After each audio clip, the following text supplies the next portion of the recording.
Turned out great.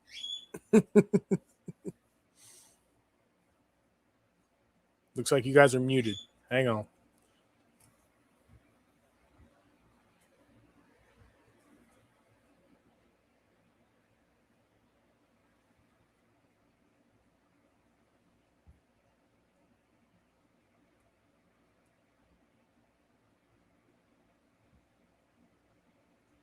So what's going on, fellas? Oh, I got you now. Yeah. Yeah, my mic was muted or something. Yeah, I wouldn't let you off of the mute there for a second. Huh. What do we think of the new ad? It didn't turn out terrible, I guess. I mean, No, it turned out pretty good for sure. it's all right. Yeah. I liked it. I liked it. Wasn't too bad. I know it caught a wild Satchmo in his natural environment. You know. Yeah. Yes, sir. Had to do that. So. Caught me out there in the wild showing my snake. Getting yourself in trouble. That's the key right there. Always in Hey, trouble. well, listen. Abby was there, so apparently she was condoning the bad behavior. So. Yeah.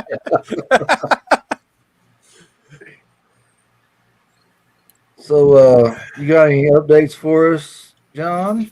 We're on egg watch, man. I'm waiting. This GHI Hepide is giving me fits and just I'm very impatient with her. I want her to go already because it's kind of an anticipated clutch, but I'm also trying to give her space and give her time, but I feel like she's very much bothered with me because I keep peering in her tub, 2-3 times a day to check on her, and she just doesn't like it. but yeah, other than that, I think that's my newest update. We'll be due to hatch some eggs. Actually, that first clutch is due to hatch next week, so that's that Who's Your Daddy clutch. We'll figure that out. So yeah, Better go by faster. Quit looking at that incubator. Probably. Listen. I quit looking at it for about 2 weeks, and I'm like, oh shit, we're getting close. I was like, it's getting a lot closer than what I originally had thought. Man, yeah. All this leading up to Daytona, and I'm like, shit, I didn't plan that clutch out at all. Like I did not. I was didn't even think about it when that snake dropped. I said, that's gonna be a sting, First clutch back to, this new collection, and I'm not even gonna hatch it. So. Yeah, we got some people saying it's frozen. Huh? I have 3 of them. Yeah, my internet's full bars, so I don't know. Who froze? You don't give me the opportunity to switch phones. Yeah, I think it's the whole show. Technical difficulty. What it is it's my computer because I haven't logged in so long. And that's what we're going to blame it on anyway. Yeah, right. Too many system updates. It might be.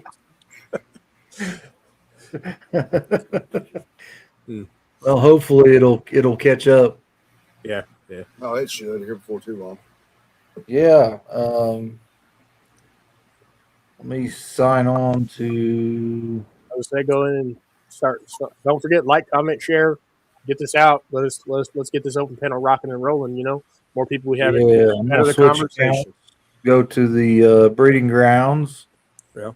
See about getting some people smurfed. There we go. I was gonna say we got a few that are in there that aren't. So we got you got Static Morse in there. He's been floating around pretty good. And rocking and rolling, More people we have in there. Okay.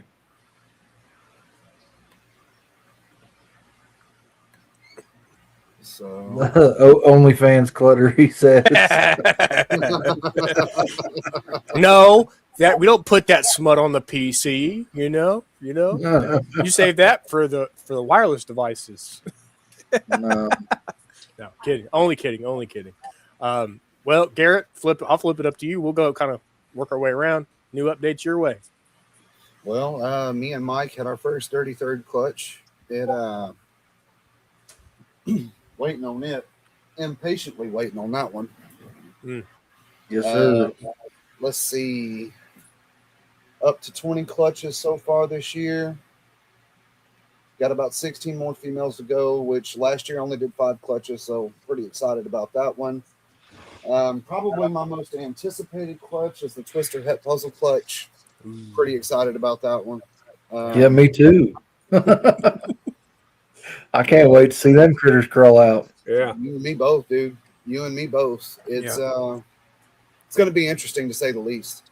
For sure. For sure. So, I've been seeing some puzzle stuff, and I'm like coming around to the ideal. Hey, this might be something to look into. You know, you might have to jump on board. So I'm hoping by the end of next year to be able to start putting visual Twister puzzles on the ground. That's my hope.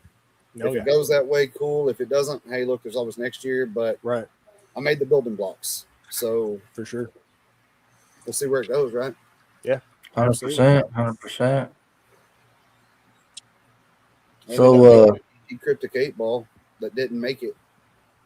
Yeah, that was pretty gnarly. It was a good looking snake too. It looked a lot better than I thought it was going to look. For sure. I put pattern and dorsal back on an 8-ball. Yeah. So, which we'll go for it again next year. Is it? Do you think it was lethal due to it being an 8-ball, or do you think what do you think? No. So we were at a show. Me and Mike were actually at a show up in Cleburne, and when I got home, as it was coming out, it was just dead. It was caught up in its umbilicus, and I wasn't here to catch it. So next year, if I end up doing the same pairing, and I'm just not going to have to go anywhere, just sit at home. Right. That's when I just sit on. Right. Right. Yeah. Which, I mean, it can happen with any egg, right? Yeah. Any baby can unalive itself coming out. It's just unfortunate. Yeah. It's unfortunate. For sure. But yeah, I mean, it's super unfortunate that it's the rock star of the clutch that always seems like it always happens to that one. You know what I mean? Yeah. But so over here, I've actually got another clutch in the incubator.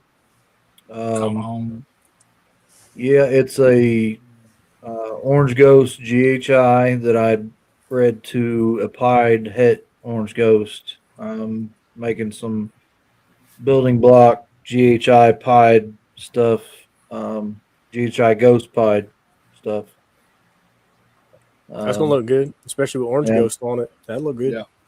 Looks like we're buffering on YouTube, so I don't know what the deal is. Garrett. Don't shoot me. I didn't do it. Hey, it ain't my fault. It'll all get worked out. It could be StreamYard. Yeah, it could be. Could be. We'll see though. But so it was a 7-egg clutch. Every egg in a clutch was kind of small. And I didn't see very many very strong veins in there, so I'm not holding my breath. I'm not super hopeful. I'm just going to see what happens. They're all in the incubator though. Sure. Hey, it's better to shoot for it than not, you know. Yeah, 100%. Yeah. I'm gonna let it incubate till it starts stinking anyway. So there you go. Hey, Pavico's in Mexico today. There we go. We got some international support. Appreciate it. Yeah, he's on his way back up to Chicago.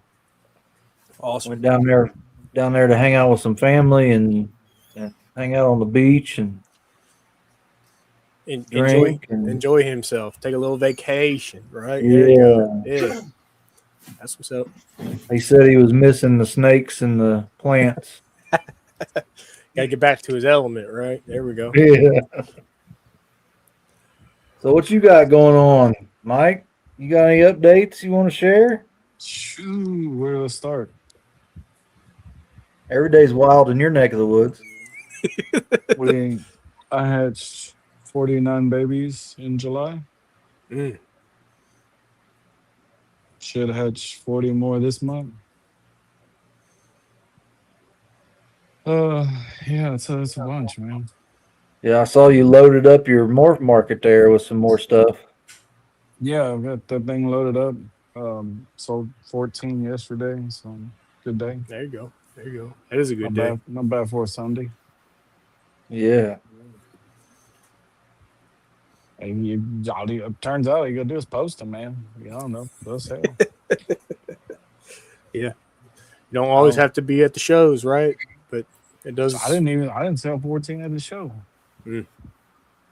Right. So it's like but yeah, I got a little bit of everything, man. This month's probably the most anticipated stuff that I've been working on. So the Nayalas have a chance to make Super Nayala Batmans. Okay. I think it's gonna be an amazing snake. If it doesn't come Gotta out just be. solid jet black. That is- That's good. Still, I'll take that too. That's a that is different a- take. That's a different take on a jet black snake. So I can give you credit for that. That is pretty cool. Yeah, that'd be a breeder somewhere or a goth girl snake for sure. What AKA you a, mean? AKA a void century serpent snake, right? They're not going nowhere. See, look, he's like, I ain't coming off of him. See, I got more Stranger Clown to the Pixel Boy, so I have more clown head G stripe Kiki project going with the Stranger Pixels. What else? That DG Cryptic Pinstripe Clutch. That should be pretty interesting. It's Pinstripe Blitz, DG Cryptic. So those would be pretty awesome. The rest is, just ordinary old pixel stuff, It's another day in the office.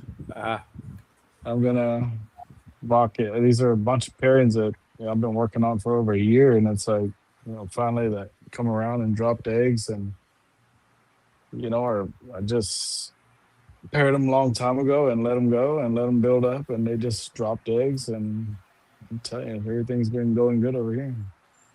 I think I've Glad to lost hear maybe it. 2 eggs, so not bad for I hatched over 150 snakes this year. So No, that's not bad odds at all. Yeah. At all. That's Ain't very, very good. When you really put that in perspective, the viability to have that much success where, some other people may not be so fortunate, kind of thing. So, yeah, that's really cool. yeah, it makes up for the bad bearded dragon season we had. Mm. 'Cause I lost entire clutches on them, so, and 2 breeders. So Oh. it was rough. Yeah, it's rough. That is rough. Yeah, it wouldn't have mattered if all of the rest of these dragons come out, they couldn't replace my breeders. So it's a big hit. We just wait the years and grow out what we got.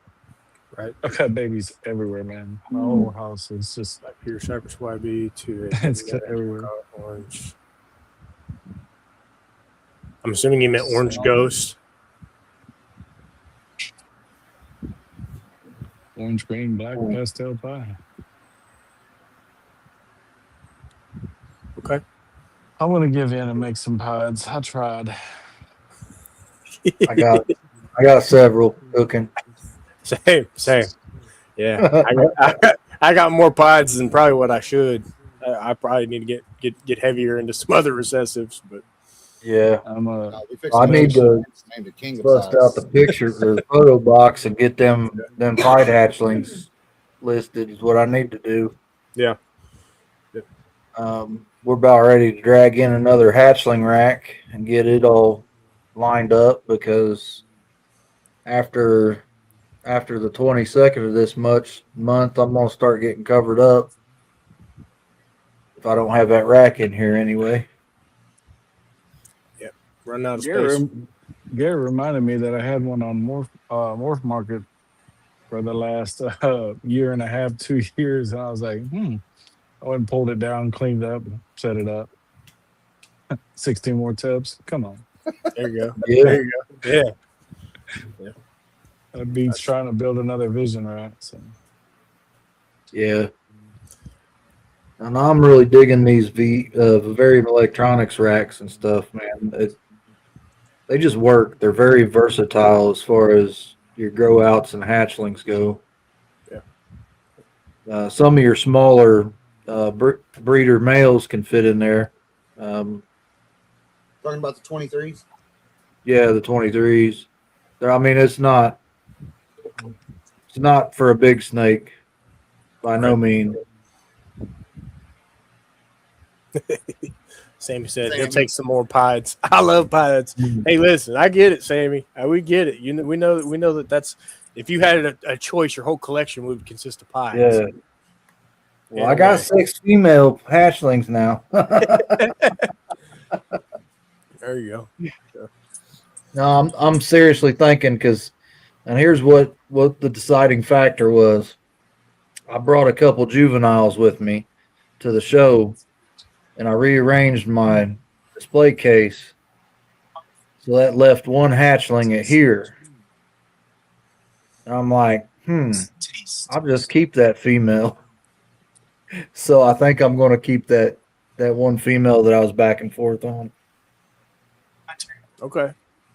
But she's like a hog. She's almost 400 freaking grams right now. Right. Hang on a second. Dang. I got to do some cleaning while I'm here before I forget. So let's go back in here and see who all's here. We got Will Python Porter, my man. We got Michael Double Dipping. G Paul's watching as usual. Glad to have you. See, we got my man John Double Dipping. We got Duval. What's up, my man? Jamie's in the chat.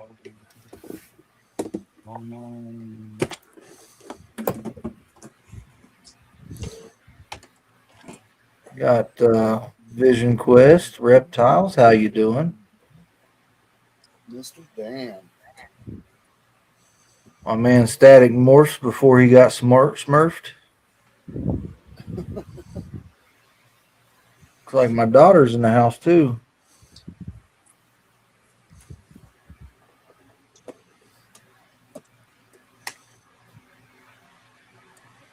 There's me double dipping. John with Mission Morphs. Carlo with the Pavico.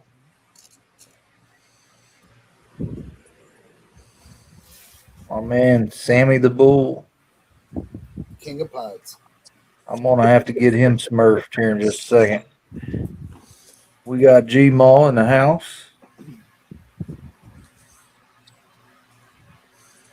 And John number 4, Big Ten Exotics. We've decided that that's his name, John number 4. We got Brave's in the house. And now next time Sammy comments, he'll be blue. There he is. There we go. And we got another surprise. My man Batman. How you doing? There he is. What up? We missed you last week. Yeah, dude, it was a little bit crazy. Yeah. Now man number 5. Probably good that you missed it, man. There's VPI crawling all over the place. And I diddled you today. It's been a long day today too. I'm still in the midst of feeding.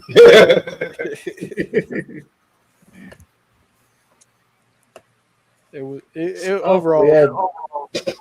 We had Blevins Ball Pythons. What's Hop up, in. Lance? Lance, Good to how see you doing? We'll have to get him back on at some point in time. He's been a while. Yeah, Since we've seen his face. Is he breeding yet? That was the yeah, that's a good question. Are you doing any breeding yet, Lance? I know hell, that was back when we was just on Instagram. when he was on. No, it was right when we first went to YouTube. We were streaming on your channel. Was it? Yeah, Okay. that's still early days though, man. We've come a long way since then, for sure. You guys have that you have. Yep, a lot of evolution. So, Batman, I got a question for you. About Uh-oh. if I were to travel, say, your direction before I head to Daytona, would you be available like Tuesday night for dinner? Maybe When's Daytona? not this week, next weekend. I should be. Okay. What time's your dinner time? It could be whatever, man. It could be Yeah, whatever. okay. I ain't picky. Okay. Yeah, that should be. I figure I might as well when I'm traveling, enjoy myself a little bit, have some dinner and see if I can't. People who maybe aren't going to Daytona, maybe catch them on my way down. Hey, that's what's up. Yeah, I'm down for it. I'll double check my schedule and everything, see if I can clear something out, put something there. Always make time for friends. Sweet. Yeah, looking forward to it. I know me and G-Paw are gonna run into each other, so I gotta bring Charlie back down to G-Maw. Man, she's missing him hardcore. Dude, don't feel bad because Itachi's still over here waiting to go to G-Paw. But it's been so hot up here. It's down here. It's been crazy. I've been afraid to shit because it's been so hot. I get it. Yeah. Well, if we can work something out, if you want, I can you prep me a hot box and Where are you she can from? tag along. Hey, that's what's up. That'll work. He can definitely go with you. He's flying down there for sure. Yeah. What is it? 65 miles, 70 mile an hour. We drive 95, Lightning McQueen all day, buddy. Let's go. I'm saying. It's got to be a bill 20 for me plus. It's the only way we can travel.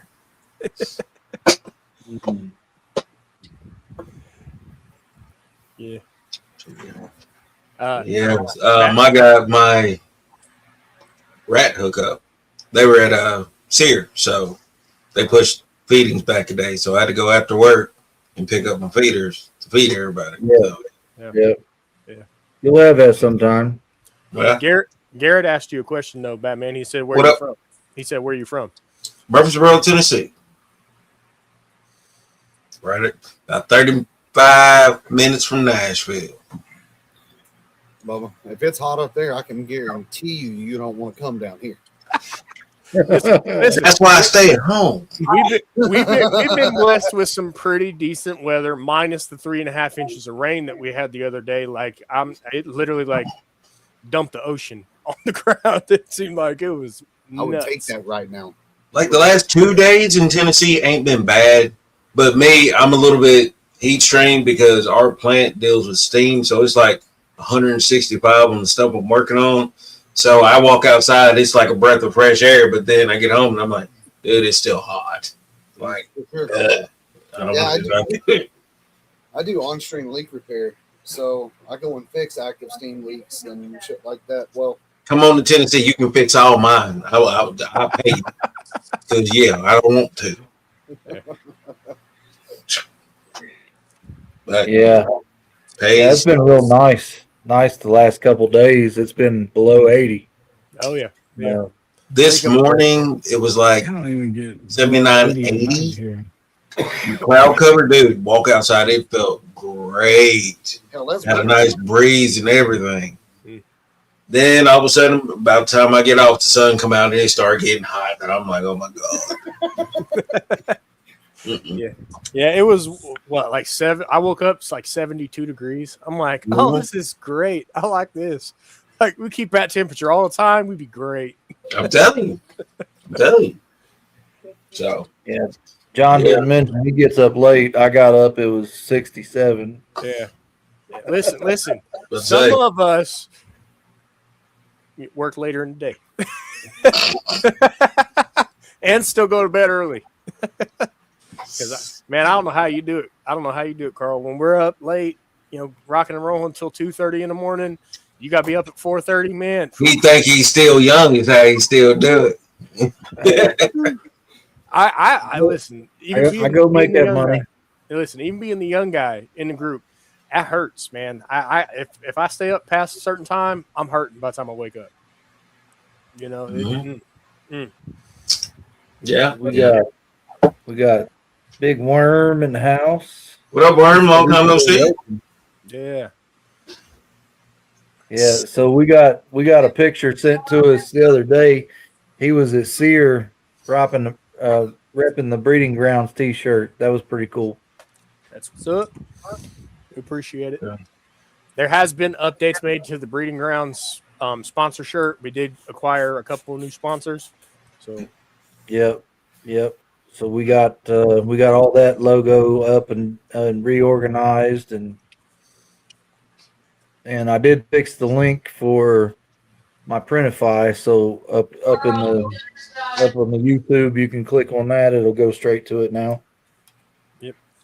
For some reason, that link was broken for a while. which made no sense for some Yeah.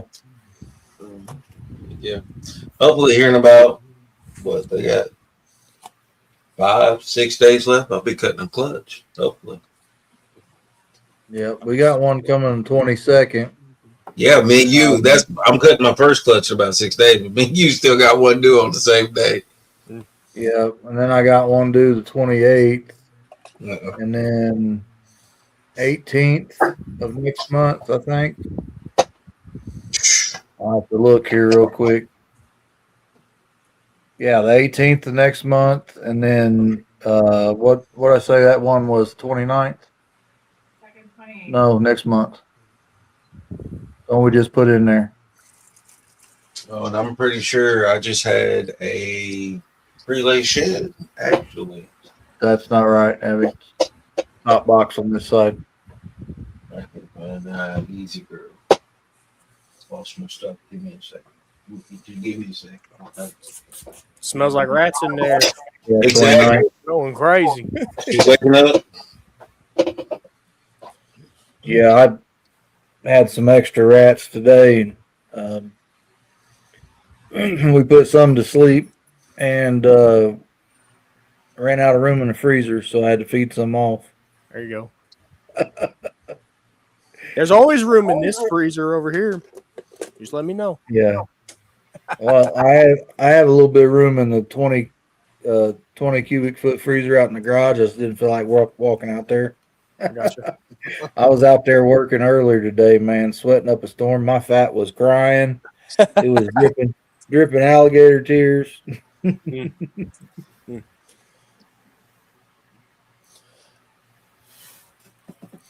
Yep. Oh, that's pretty neat. Working the reptile ads table. Sweet. I'm leaving on Sunday, but I'm gonna try to get over there like for a little bit of time, first thing on Sunday, because I got work Monday morning, so I'll be driving all night Sunday. Yeah. We got to talk to Zach a little bit on the last expo we were at. Yeah. So actually, Zach will be on with us the 10th next Monday. Yeah. Hold on.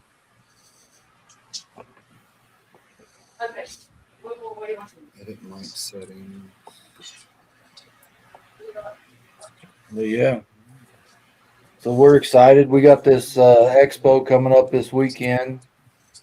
We're going to go in and help the organizer, Richard, set up the day before. So my table's probably going to be ready to rock, minus the snakes. I'll just bring, because seriously, we're like 7 minutes away. We'll bring the snakes in the morning, set them up on the table, and we're ready to rock Sunday morning. And I'm hopefully not going to be late because everybody expects me to be late to my own funeral. So we'll see. We'll see how that goes. So Richard came to town yesterday, and we had lunch, and he gave us some yard signs and stuff to stick out in random places in Richmond. And Richard texted and told John he was going to be late to his own funeral because we were sitting there for about 10, 15 minutes or something like that, waiting to be seated before he ever showed up. I have like very poor perception of travel time. Like I'm like, oh, it's like 8 minutes down the road. Nope, it's 12 minutes down the road. So I'm late to a lot of stuff. Yeah. So There's Mitzi. How you doing, Mitzi? all you can eat, $6.99. Interesting. So John's expecting 2 clutches sometime this week. Pastel Lesser Het Try to double het Hypo Try. And Pastel Banana Russo Clown to Cine Yellow Belly Spot Nose Fire Clown. That's going to be nice too. Oh yeah. They're clutch for sure. Fancy. Fancy ball pythons, right? Yeah, extra fancy. So I got, let's see, the 4 clutches I got in the incubator. I got the Dinker to a Pastel Orange Ghost. And then I got normal pied to a pastel pied Het Candy. I'm hoping to float a female Het Candy out of that ordeal. Then we had the pastel Orange Dream Banana to the pastel Blackhead. I know it's long odds, but I'm hoping to miss pastel and nail an Orange Dream Blackhead Banana. Take a male or a female with that. Of course, they're coming from a female banana, so chances are it's going to be a female. And then the one that just laid is the Orange Ghost GHI to the pied het Orange Ghost. Looking for some het pied action out of that. But I was telling the guys earlier that the eggs come out small. There were 7 of them, and the veins didn't look the greatest. So I'm not going to hold my breath on that one. We'll just see what happens. Yep. I got one more looking to go anytime. That's the red stripe genetic stripe that I paired to the GHI Mojave 100% het albino, possible het G stripe. I'm hoping to nail some G stripe stuff out of that, but if not, I'll make some hets to play with. Yeah. We need more G stripe. I need more male G stripe stuff. Because this is my lone male G stripe that I got. Dude, I got a DG het G stripe over here that I'm waiting for the female to catch up so I can do something with it. You know what I'm saying? Right. But that pre-laid shed right there is from that black pastel lavender albino to a what is he? Itchy yellow belly het lavender albino pie. So we're gonna see as a rescue. We're gonna see what she gonna do with it. Yeah, I got a male G-stripe het VPI over here hanging out, getting big. He's already producing sperm, but he's just a little smaller, and I like to breed him. Mm-hmm. That's half my stuff. This female is a Cine het G stripe. Yeah. Throw some DG on it.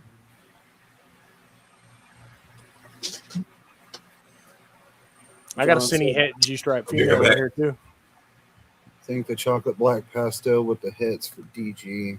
Nice. I'm picking up a super chocolate black pastel DG Hypo Boy Wednesday. That should be a lot of fun. What's up, Dennis? How you doing?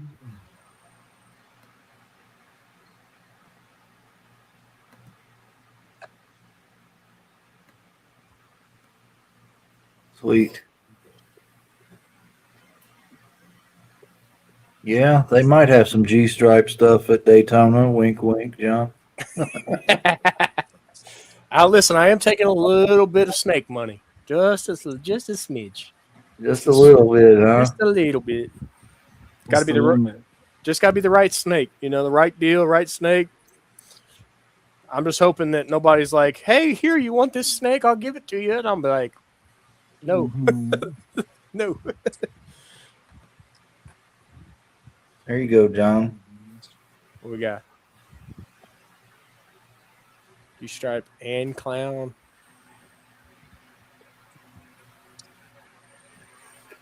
Red stripe double het with the lace on it. Okay. I just. Oh my god. You like that, Garrett? Yeah.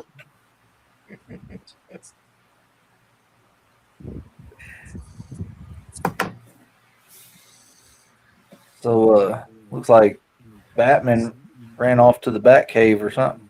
Yeah. Oh, for sure. Had to take a little restroom break himself, probably. Which I'm gonna do the same, guys. I'm gonna take a restroom break real quick. Yeah. Well, so September, we're going to be busy over here. Should be cutting 7 clutches in September. So we may be able to plan them out to do a couple of them live as well. Yeah. I'd like to set up. See, I picked out a tripod, so that ought to make my egg cutting videos a little better. Mm-hmm. I think I want to pick up a different camera at some point and steer away from using the cell phone for the egg cutting Yeah. because there's a little kind of shaky video. And it just wasn't the greatest last egg cutting I did live. But I might miss out this first one. I don't know. We'll see.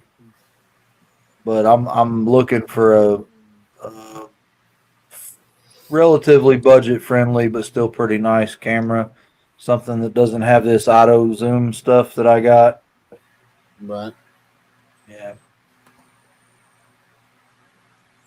How you doing, Heart of the Python? Nice to see you. And that's Kate. They invented here. How was it?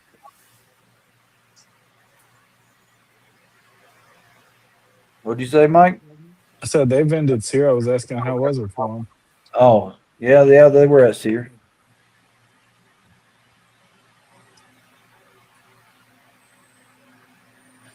I don't know. The anticipation's going to drive me nuts on mine and Mike's clutch. It's in the incubator right now. Yeah. Cut them. Hell Yeah. no. She said the family did pretty good, Mike. Let's go. Good to hear. Definitely good to hear. So are you guys going to be at NARBC St. Louis again this year? I think we were right across the aisle from them last year. Jody and I were. Got Pythonic Obsession. Said Sear was awesome.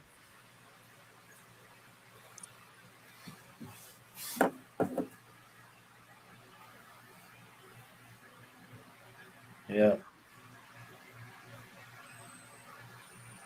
That's awesome. Good. Hopefully we'll see you there.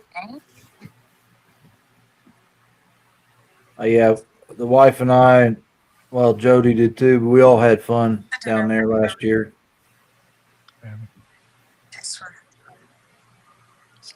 It was a blast. We kind of treated it like a mini vacation.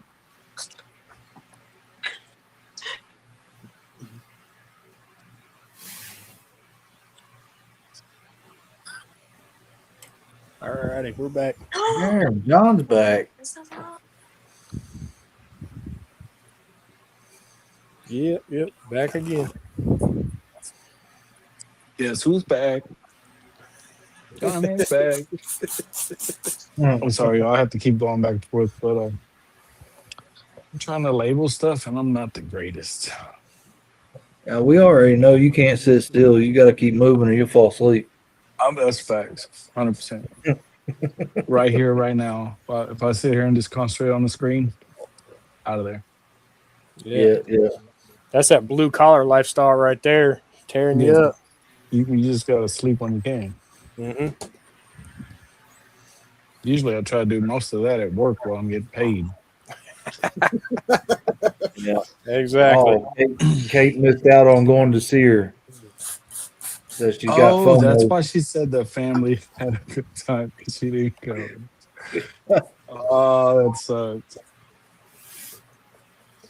Next year, you make them stay at home. Yeah. Vend it on your own. Make them stay home. Yeah. We plan on seeing you there. Hopefully we're set up relatively close to each other because I have a feeling we'll be clowning. St. Louis. Okay. Yeah, St. Louis is a good show. You ever been? Mm-mm. I have not. You mentioned it that it's something worth going to though, so it's definitely on the list. I think me Yeah, and I Mike are got gonna. to rub elbows with all kinds of people up there. It was cool to meet a lot of these people face What to we face. doing, dog? Huh? What you say we doing? That we're gonna try to do St. Louis. Oh, I'm sure we've talked about it, but news to me. Yeah, we have. I'm Your sure. ADHD, ADD having ass done forgot. I That's what do. I said since then. There's no doubt in my mind. I have even agreed to it, and a And whole then 9 it, yards. it gapped it, right? You probably got a whole text thread about it too. It's in the 100%. files. So me and Mike probably talk 15 to 20 times a day. So, and there's probably 15 other different random conversations that happen in between all that. Oh yeah. So, Oh, yeah. I'm sure he forgot. Hey, that's all The good. only reason Garrett remembered is he got it on that little dry erase board he hung up. For real. That thing's like Hey. 6 foot by 6 foot. End of the day, as long it helps him keep track, man. That's all that matters. That's where he does his brainstorming. He puts these little ideas that he forgets half the time, like going to St. Louis. Like his breeding diagrams and stuff like that too, man. That's a perfect The spot to put it. racks. That way, No, that So dude rack keeps that in a diagrams. little bitty notebook right here, so nobody messes with it. that's And good too. it goes along the line, so I can put Mike's hemipenes to this pixel, and we got it. It's good. Gotcha. My Okay. hemipenes? Well, I mean, you do got the odds gods, man. You should be producing in quantity like no other. So That's just my style, man. All or Go big nothing. go home. Yeah. end of the day, don't half-ass it, right? That's the way to For be, real. in everything that you do. I need some more acreage if I'm going to do that for sure. Yeah, I'd love to Well, scale, but man, the scale is where I'm struggling. Well, so like this year was more about making the building blocks. Next Mhm. year will be a little bit more precise. But I mean, you got to start somewhere, right? Right. Oh, 100%. Yeah. Yeah, I'm pretty well scaled. Like, as far as my pairings go for right now, I'm pretty well scaled to where I'm good. You know what I mean? Like, if I keep at this pace, sell the amount of snakes that I'm selling, I'll be good. Just plugging along, slow and steady, careful, methodic planning of the passion projects, the ones that I really like, the stuff for me. Yeah, I'm And really then, looking forward to this clown het monsoon clutch. I'm really looking forward to that one. See what comes out. 2 seconds. It should be interesting. I'm still waiting on my sunsets to get big enough.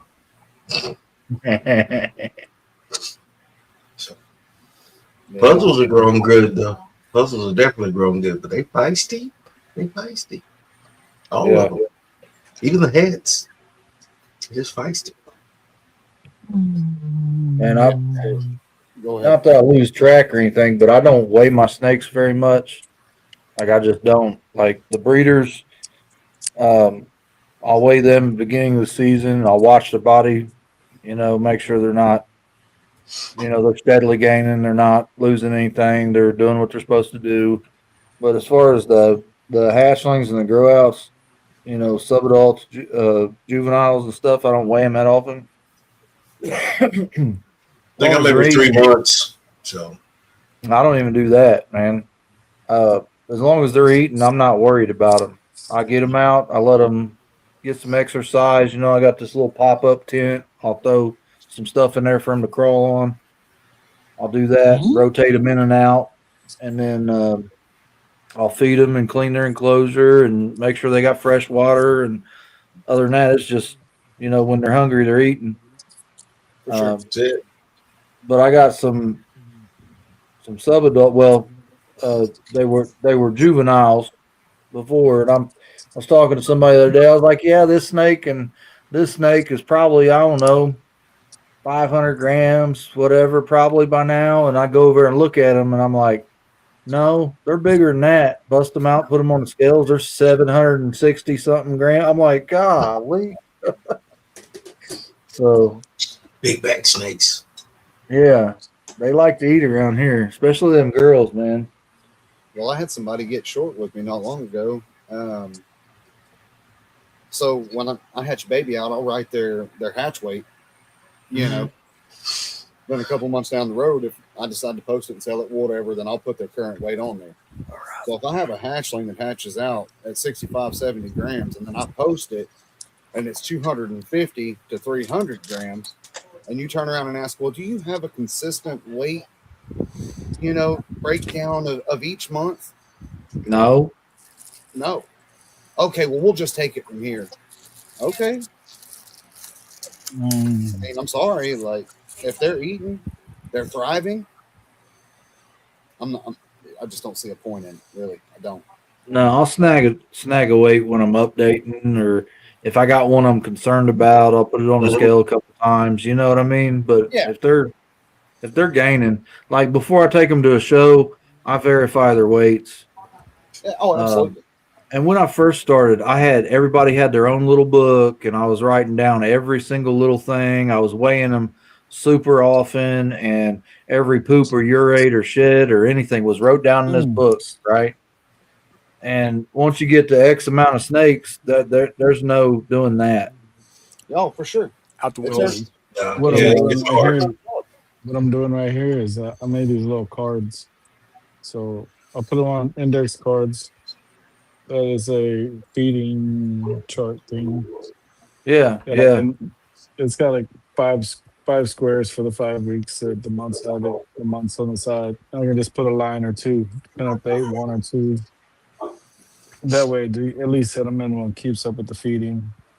And then on Yeah. the front, all the info to their clutch, pairing, stuff like that. Because when I went and did those shows and came back, Right there. yeah. So when I did the show and came back, I have snakes that are similar genetics, but they're different clutches. So and I'm sitting there taking them out of the totes, and I'm looking at the genetics, and I'm like, oh dang, well which one does it go in? So I'm like, So I started looking at the other clutch mates. I'm like, oh, well, they're about similar size. We'll put it in there. So that right there made me realize the number animal ID. I've never done that, but entirely necessary when moving them in and out of their own enclosures, tubs, bins, whatever.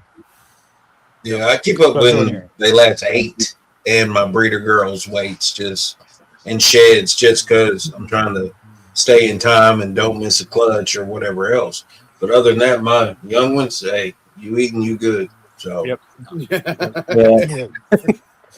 Yeah, I don't. Like Like I he said, took one, I he keep- took two. You get an entry weight and an exit weight, right? When they're first hatched, and when they leave, that's what you Yep. get. Yep. That's it. I'm saying, But I'm telling you, dude, they got I'm all telling that That's set. like, Yeah, the only time I start watching them is like if they're not eating. yeah. yeah, absolutely. So I know we've put these before, but Oh yeah. and it's probably backwards. I don't know, but it's got Always it's wrong. a clutch guard. It's got all the breeder information, but the back side of it, now I've got several stapled together, but the back side of it's all the feeding records. Like I'll keep feeding records, but if you look on here, like it was several meals in before I even worried about weighing that one. And then, you know, before I started to take them to the show the other day, I weighed them again. So, you know, I'll snag a weight right before I ship a snake out or whatever, so they can have a baseline to start at. But as long as they're healthy, man, I'm not going to nitpick and be super critical of the weights. And if somebody's asking me questions, I'll go grab a current weight or whatever. Yeah. My holdbacks, everything in this room is pretty much now -2 are holdback. The ones that go to the show, I do keep up with, you know what I'm saying, their weight before the show as we're taking them, and when the last time they ate, and the last time they possibly could have shed, that I kept up with, right, like a month or two before the show or whatever, just in case. Look for this, and this is when they last ate, so you need to feed them. This date is what they're used to. Right. So, but other than that, if they're staying in this room, hey, we gonna do what it do. You know, we'll catch up with you eventually. So we good. Right. My boys, I don't worry about it all really. Only time I worry about a shed is if I'm looking for one to shed test. Yeah. Males are like, you're good. You're good. You can just look at them like, yeah, you're good. Here you go. I'm saying, you ain't laying me no eggs, so you know you're good. You eating? Right. Did you eat? Yes, you're good. Let's go. You can kind of the more familiar you get with the hobby and things like that, you can almost sight out and be like, hey, you look about 600 grams. I know that anytime I'm like, hey, you look about 650, 700, whatever, you put them on the scale, you're not too far off. I mean, you're within, a good, 40, 50 gram mark easily. So, I'm with you on the not necessarily weighing your males if you don't have to. I'm saying, especially my grow ups, there's like, I want to know if you're eating, I know you're gaining something. Yeah. So therefore, if you're not eating, then I'm keeping an eye on your weight just in case if you lose too much grammage. Yeah. But other than that, no, we're good. We're moving. Like those 2 VPI picky eaters I had. Mm-hmm. Now they're taking pups straight out the top. So they eat. So we good. That's dude. My hatchlings are jerking them out of my hand, dude. All my young stuff lunges out the tub. They're just bang. They're right on it. So you no finger handling, nothing. I mean, it's tongs all the way. Well, I don't feed from tongs most of the time anymore. I started out doing that. I didn't start that way, but for some reason, most of my holdbacks and my keepers prefer it, especially some of my younger ones, so they don't jive down in the water bowl and drown themselves or something like that. I can reach it back there. They don't seem to miss, and I ain't getting bit. Like that one, he about to pick up for G-Ball. Man, you couldn't pay me to feed that VPI. No, sir. It ain't gonna happen. No. I'm going to start treating you like I treat my partner, Jody. You got a spicy snake, send it here. It'll be a puppy dog. But I'm not saying that, but once you see one hit a rat and almost split it in half, you is not biting me, bro. I don't care. No. Yeah, we get along better. I can get him out. Yeah, but I had one of my hatchlings snatch a rat out of my fingers and left the tail in my hand. You ain't telling me nothing. I'm just saying. He gonna leave half a rat in your hand is what he gonna do. Yeah. That's all I'm saying. At least, I've had a couple of them leave a sock. They leave the coating off the tail. I've had a few of them do that. But. Yeah, him. It's every time, dude. I don't know what his problem is. So I crack his tub, drop the rat, shut the tub. About 2 milliseconds left. Okay, bro, you good? You good? I ain't worried about you. I see you in about 2-3 weeks. That's great. I'm bringing it all. I'm asking. Dennis said he had a cypress try to take his thumb off first thing.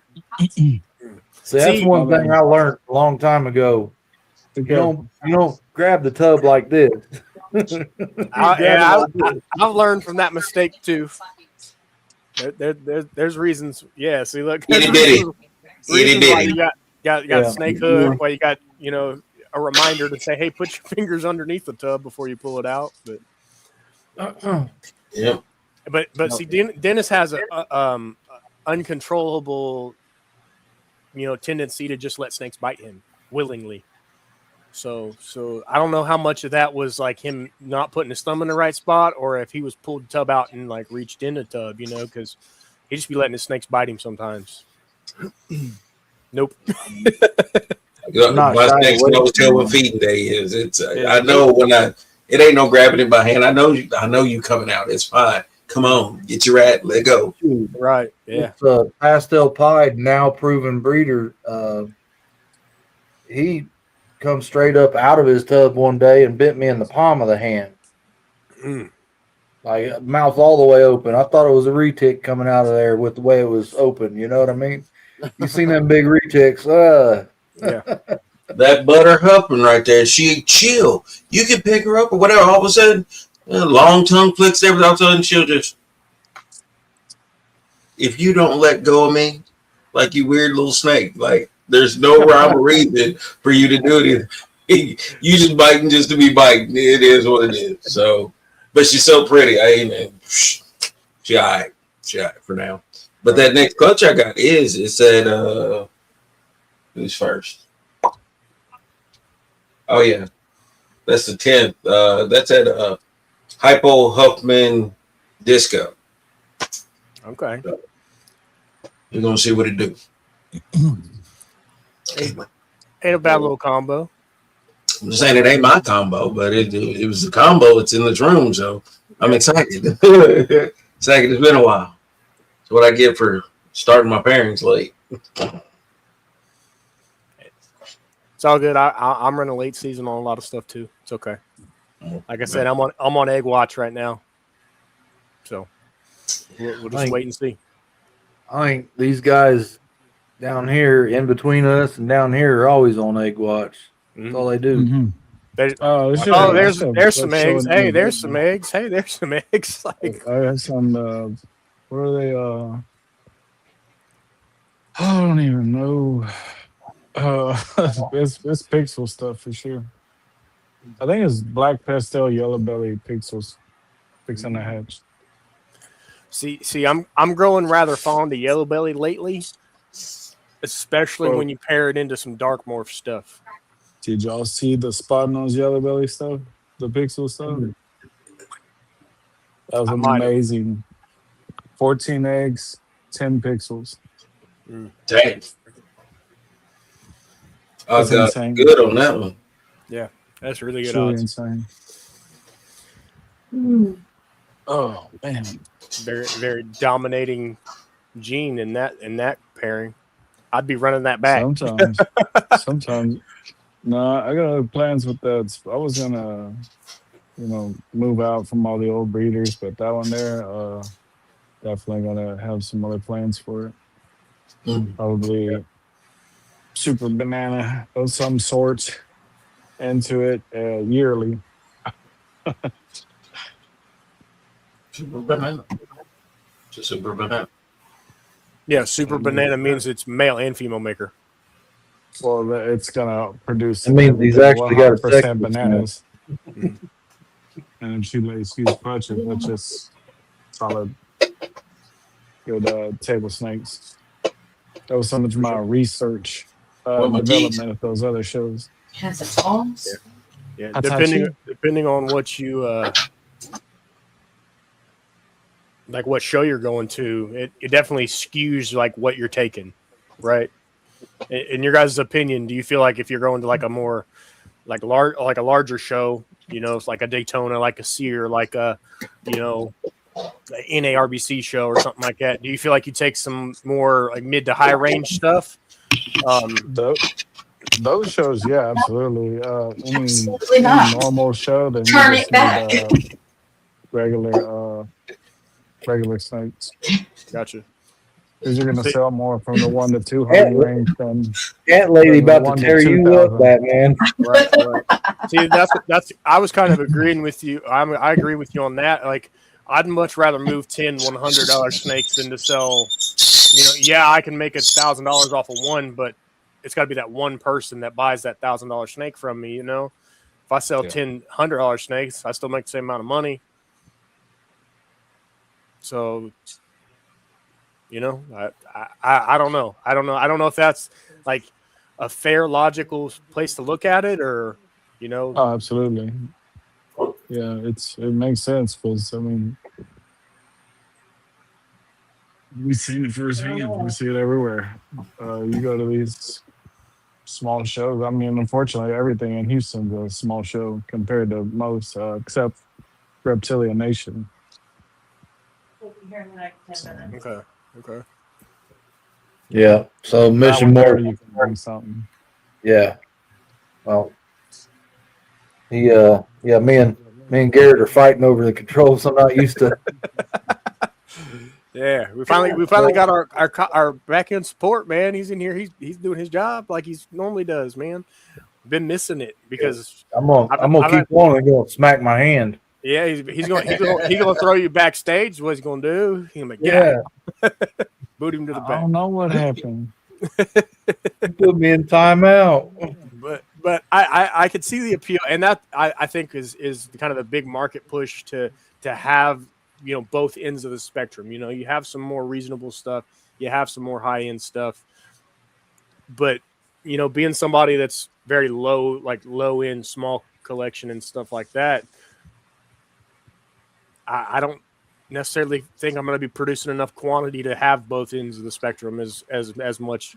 I'll have a lot of byproduct that's mid tier at best, kind of You thing. keep hearing you will. Yeah. Yeah, you're right. So, Right. and selective holdbacks For sure. Right. is the key, right? Because I started out with a very what I consider moderate collection. I've got some nicer stuff, but nothing like that's going to break the bank by any means, right? And it's a stepping game, right? As long as you're stepping up, Right. with your holdbacks. Right. Which most of the pairings that I'm running are deliberate. They have intention behind them to try to layer to a better snake. I played the het game when I was buying and rebuilding, so a lot of it was looking at how many recessives can I get, and how can I kind of stagger them on opposite ends. I'll play long odds for maybe 1-2 years, but who knows? Maybe that third year I finally hit, and then we're that much further and that much closer to triple visuals and things like that, all the while still layering in some Kodam stuff as well. Well, regardless, dude, some of the coolest snakes I've made have been on a het-to-het breeding. Right. So, it's just luck of the draw, really. Right.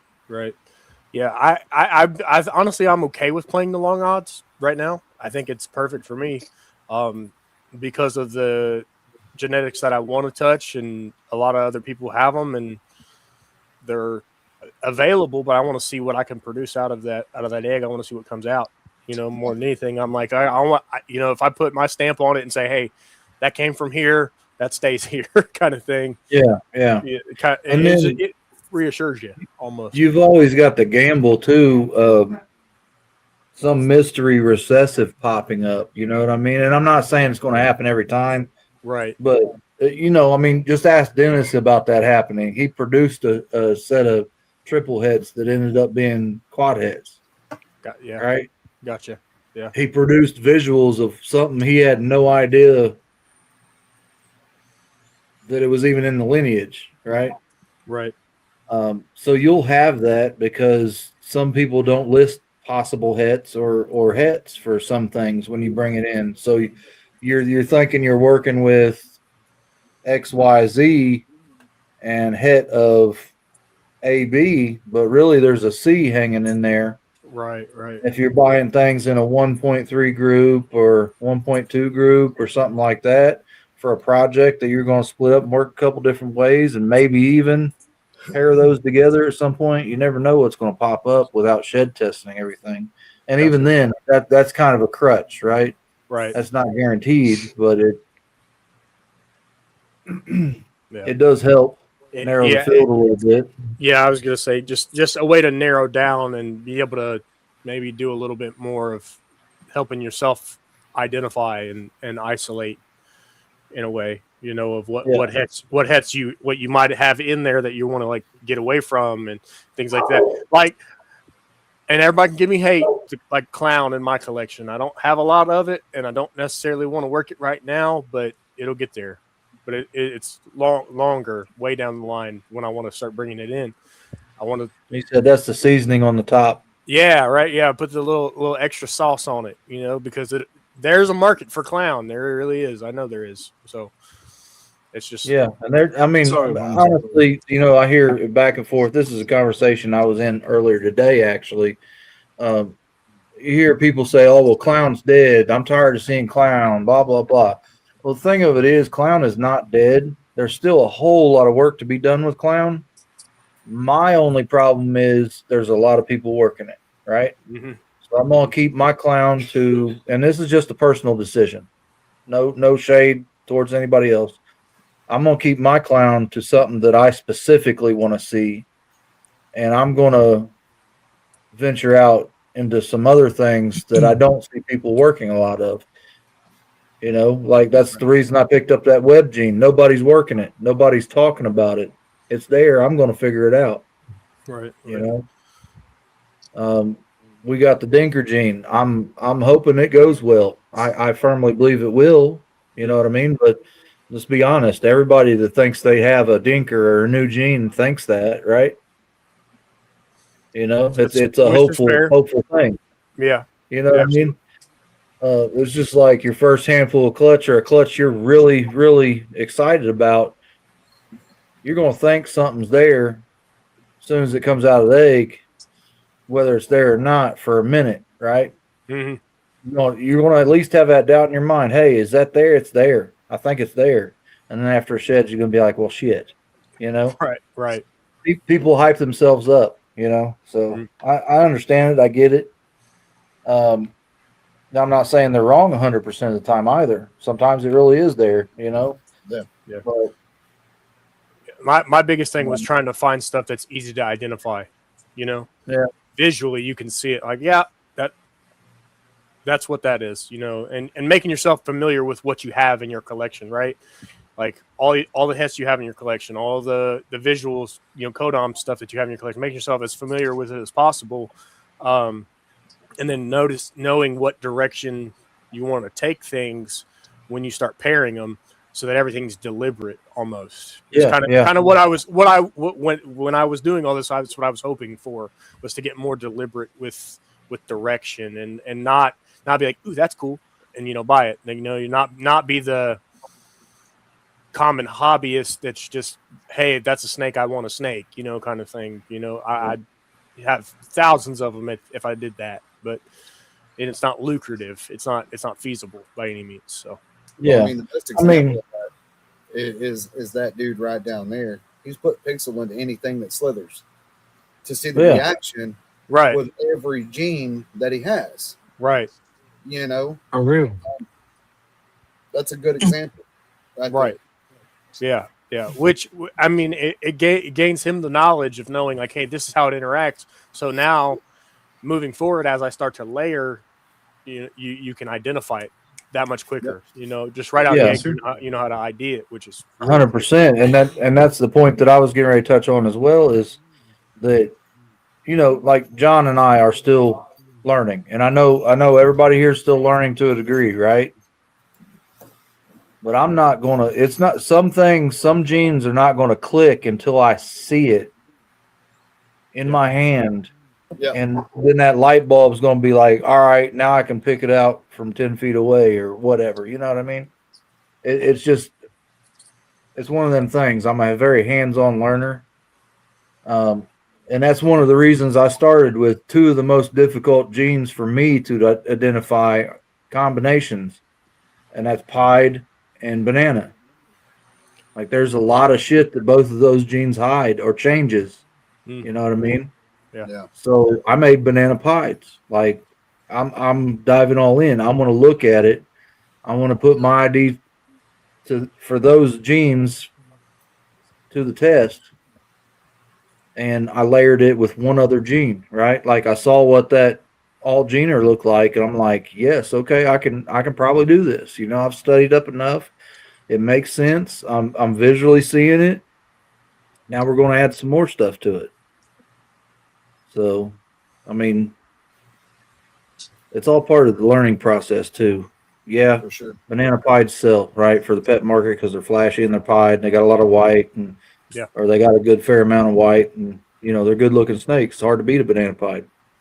But to me, I wanted to learn it Mhm. more than anything. Yeah. But I mean, we're talking banana. We talk black pastel coral glow. I'm just saying. Yeah. I'm just saying that purple's nuts. Yeah. You know, I'm just Talk saying. about, they look like freaking albinos. Like, I don't know anybody that's made those. yeah, I yeah. don't either. I No, don't either. I don't know. I don't know. The way that accent, that contrast is, it's such a deep purple. And then you gotta think like, okay, how far of an extreme can I take it? You know, I've seen ultra male, like what is it, ultra male G stripes. They're very bright orange snake. You know, when they fresh hatch, very bright orange. So you get that polarized orange. Well, what about the purple? What about leaning into that like super deep, dark, you know, almost solid purple snake? Has somebody actually done that it didn't fade down or didn't whiff on it, you know, kind of thing. So it battling with the extremes that you like are curious about, I think is what keeps me invested. You know, in wanting to like, hey, let me do some more research. Let me see if somebody's done this. Let me see if somebody's done that. Which is really cool.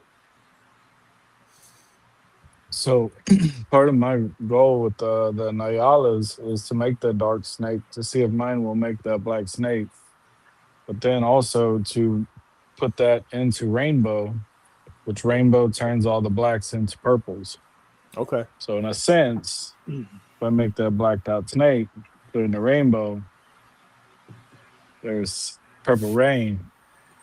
Mhm. And we're gonna be screaming it. We're gonna be screaming it. He said, "I'm gonna play it for like a week straight." You want to do a little dance? You know, at the end when he just like, ooh. I can only imagine. Oh, I can only imagine the reels you put out that week. he's gonna go buy a Prince costume. That's what he's gonna go do. Buy one. You go pull it out the closet. Oh, look at that. I just need a wig now. You know what I mean? Yeah, you're right. He's gonna get that Jerry It curl. just ain't the same no more. So, I mean, we've been jaw jacking, and I've been running my mouth a lot, but I do got a question for you, Batman. Is that Catwoman or is that Poison Ivy? Her nickname is Catwoman. Yeah. Is that why you guys laughed so much when I said that earlier? I Yeah. swear he ain't never told me that. If I, That woman. if I, Come here. Come here. sorry. And here's one of the Bat Babies. You gotta actually say hello. Hi. Hi. Now get out. Mom, come here. We need you. I believe if I use that's that the first link on time we've another met her. device, if I use that link on another device, will it link both of them, or will it kick one off? Yeah, It should if link it's both. on another device, it'll let you in. No, we were talking about this, but I've been sitting here looking at these snakes, and I've been wrecking my brain for weeks on them.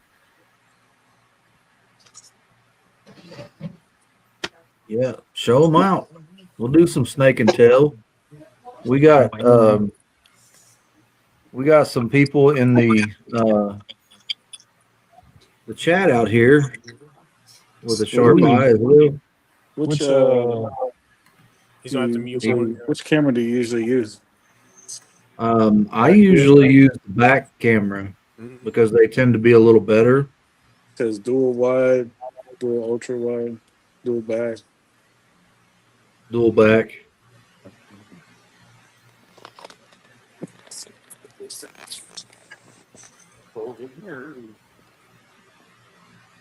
What do it look like? Now you got that iPhone stuff. You're gonna have to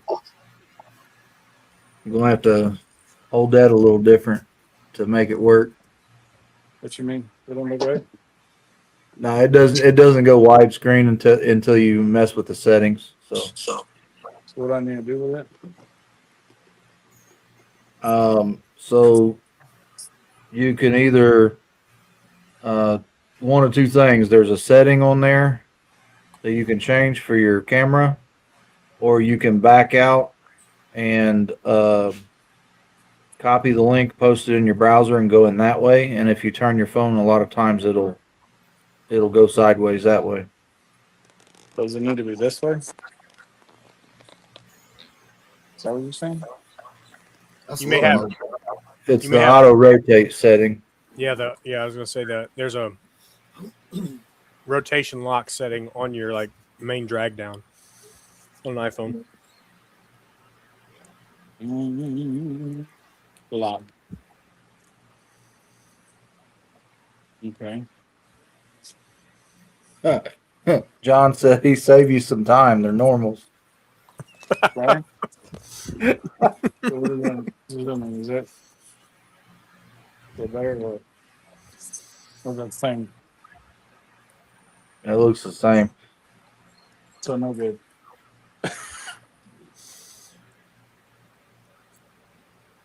You tell me. Yeah, I mean you can see them good. I mean, Yeah. Just hold them up to the camera a little bit. All right, so here we go. Pixel clown. No, look. Pinstripe clown head hypo. And I was gonna say there's pinstripe all over there. To the pixel red stripe head G stripe. That's all it's at play. But some of these pixels are pretty clean.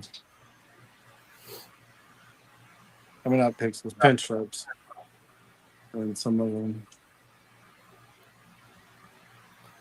I'm telling you, man, that pinstripe's just so freaking dominant. mhm. So that first one you Which picked up and ones- that one? Which ones are pixels? No, the other one. The first one you picked that's- up. There you go. That one right there, it looks like it's got red stripe in it to me. Yeah, some of them should. Mike was one of my dudes until he hooked my wife up with these possum anteater rats she got. You said they're growing on That's me. John. That's John. John for sure. That's great.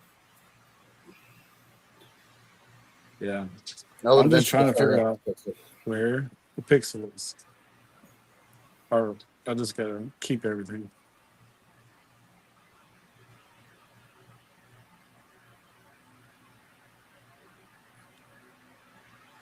What do you think?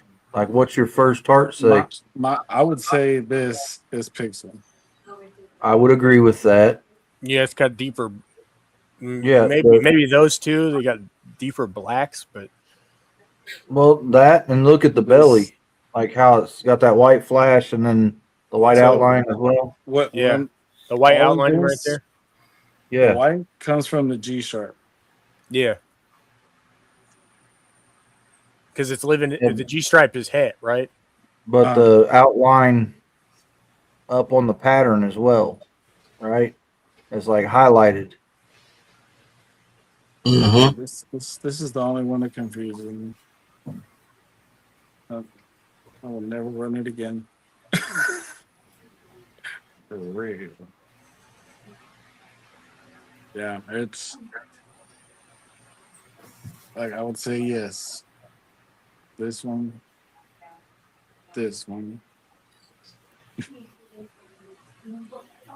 See, they all- That pinstripe one- is just dominating so much. Dude. 5 out of 6. This is crazy.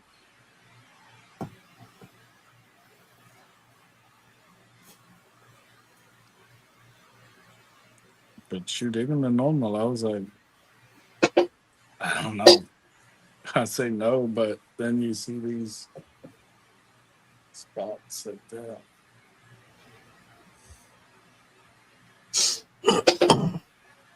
So have you made just a red stripe pixel Oh yeah, I've made like just other than normal now this pixels. clutch?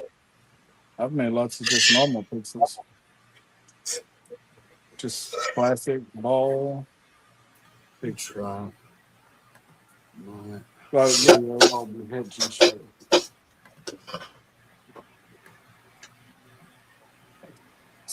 I don't know. All of Yeah, it's almost like some of the het influence from like the G stripe is doing something to it. Yeah. And you said there's like clown in it too, right? Possibility for clown in it, if I heard you right. That damn ball is sliding in. Pinstripe clown head hypo. Pinstripe clown het hypo Got to and it was Ewog, Tommy. red stripe, and you said red stripe pixel het G stripe, No, visual G stripe. visual G stripe. So okay, Yeah, the only pick is the hybrid. So they're 100% head KT plus head hypo. gotcha. Well, 50% hybrid. Yeah. Check these out. I gotta pull out some sheds, but that's even good for us. We'll get some nice clean looking Pile of steaks. sexy right there. This is, Don't give him the big head. He just about can't fit through the door how it is, but I'm talking about the snakes, not him. all right, I'm gonna think these are oh shit. Ooh, put these over the top. Ooh, put these over here. So What do you say, Chris? we'll check out these oh shit. Oh, I'm on the page. Well, this here's a normal. This will be just a regular pixel. Single gene pixel.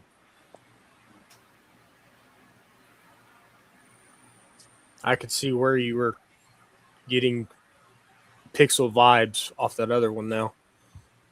You know what I'm saying? Yeah, It's just like that.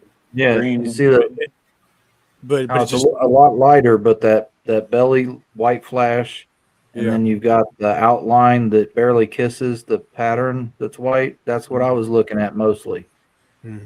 But I'm not a pixel guru like you guys. I'm learning. definitely learning. I'm learning. I'm. This is a great lesson here. 'Cause Dibs. I'm definitely curious. Yeah, that This one's is nasty. awesome. Mm. I like that. It's pretty dope. I hope I'm holding that right. 'Cause I'm trying to watch the iPad. I can't see the phone. So this one I would say maybe yellow belly and red stripe pixel. It looks like dibs. Oops.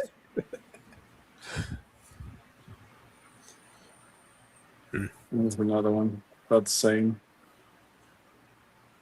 Look, he's got a spare. Just makes sense. You know, you need a male Yeah. and a female. It's male.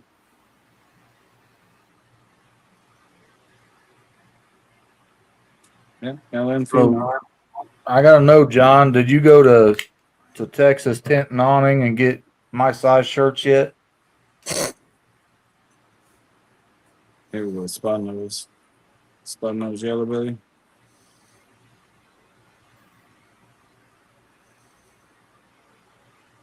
That one's slick too. Yeah. Makes you wonder how they even compare paint to this. What the hell? I just make normal het balls, so I'm just painting worms. Don't get mine wet; it'll come off. Here we got spot nose, red stripe, yellow belly. Look at that. Crazy. Yeah, I like that. Yeah, that's wicked. Yeah, that's got my sticker pecking out. giggity. Giggity goo.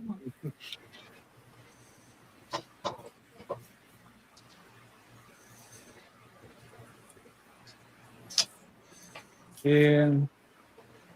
Eat some snakes. See, that one's clean too. I like it. Yeah. Possibly, I guess it's just red stripe, yellow belly. Yeah.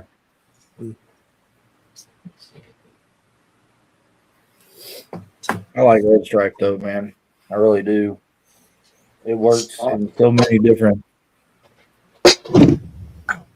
combos. Look at some of these ones that didn't shoot. Maybe they can see through them. No. Fucking great. That one's super hypo. Deep in blue.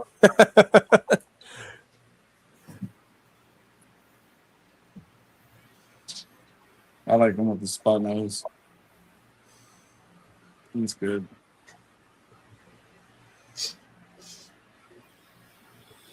Really awesome game. That's one heck of a clutch, no doubt. And then there's still 4 that are just spot nose. Spot nose, red stripe, yellow belly combos. It's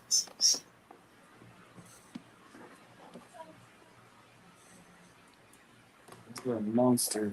18 eggs. I'll show you. Was it worth it? Here you go. Good job, Eva. Yeah.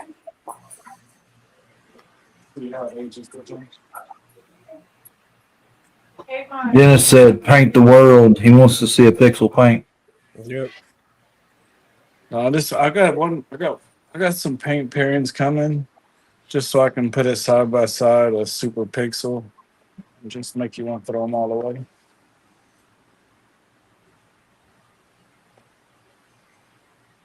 That's a female from last year. Spot nose red. See, I love spot nose. I mean, I it even ages nice too. You said spot nose red stripe Yeah. Pixels. pixel. I mean, even with some size and some age on it, it didn't really. I mean, that's nice. That is really nice. Yeah, I like how blacks the black are with that pixel in it. Yeah. Don't be ready. Hey. This It gotta definitely- be 900.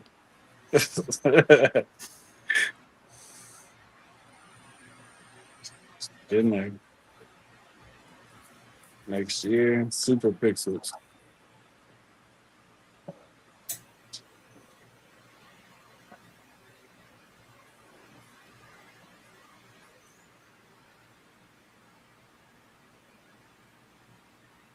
So, how many holdbacks is too many? Yeah. That's personal Yeah, hard preference, I think. What do you have space for? How is they still running to walk in this house?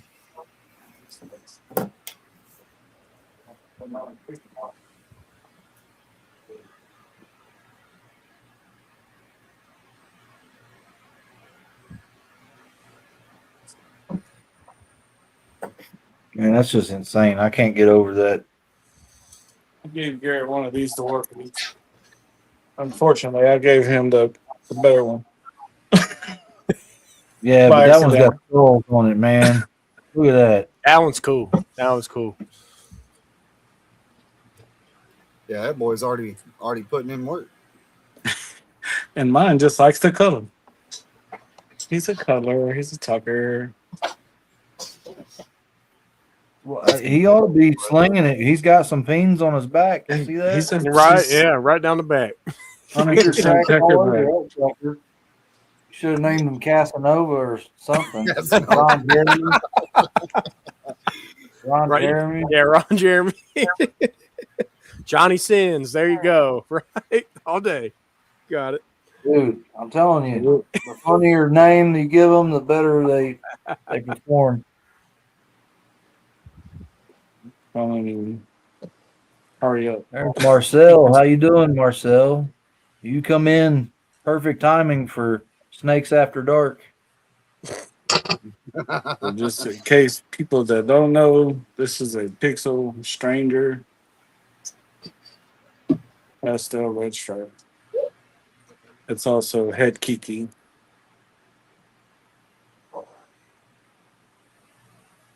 Clown and G stripe. The Rim Reaper. Yeah. The Rim Reaper. The Rim Reaper. Awesome. So I got Big 10. nannies Ah. and grams What? coming. Ooh. I paired my nannies to the grams. We are going with the concept. The concept of grams. Well, you already know we got some wild names over here. And it's the grams. My wife picks out the best ones. So we got Richard Cranium because he's got a cock and ball head stamp. And he's trying to put in work this year.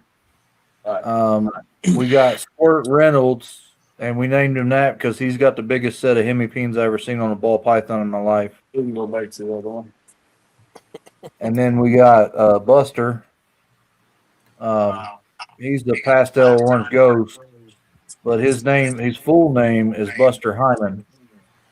Buster. Yeah. So, and that's the wife's doing, so I can't catch the blame. That's what's up. See, I'm over here saying, "Oh, we'll name him Jeff." And then And and then there's Jeff. Don't do that. I see every time you say the word the name Jeff, I picture that meme. My name is Jeff. It's what you give to your males that are just a little slow. Yeah, Just a little I'm slow. gonna go pitching.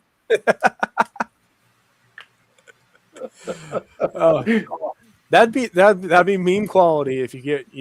I mean, a rather unfortunate situation. You get shark mouthing or something like that out of a baby, but if you take a picture of it, that'd be a funny meme. Marcel said his name's Jeff. You talking about your snake? Jeffy from the Ringer. I'm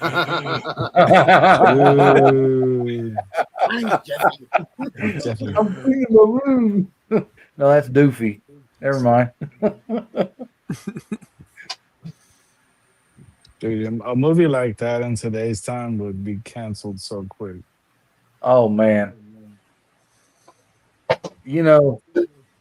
Yes and no, because I guarantee you it'd still be a box office hit because people who don't even normally go to the movies would still go to the movies to see that sucker.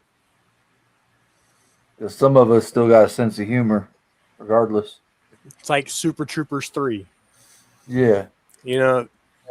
Just taking you back to old R-rated comedy in the movies. What?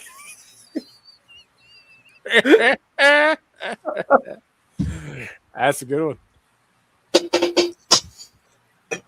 From what I've heard, when people reflect on that, that was unscripted when he said that. And it that when you see them break, it's a genuine break. Oh. Like they lose it. Blazing Saddles. Where are the white women at? Yeah. Yeah. Well, fellas, I'm gonna jump out of here. I got a couple of customers coming by. Wait. I'm glad you Good stopped luck. in, brother. Oh yeah, I'll be back next week. Hopefully things will calm down. Trying to get the snake shed built and delivered and move all this out to the shed, game room out to the shed. So old man snake cake. There we go. There we go. Yeah, you're gonna have a winter hideout out there, ain't you? You're gonna have the With all back the women cave. in my house? Yes, I will. So I will catch you guys later. Sweet. All right, take care, brother. Appreciate you. Right on. Right on.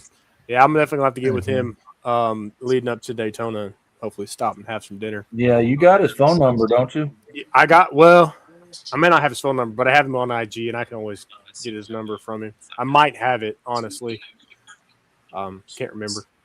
But I know I have quite a few. But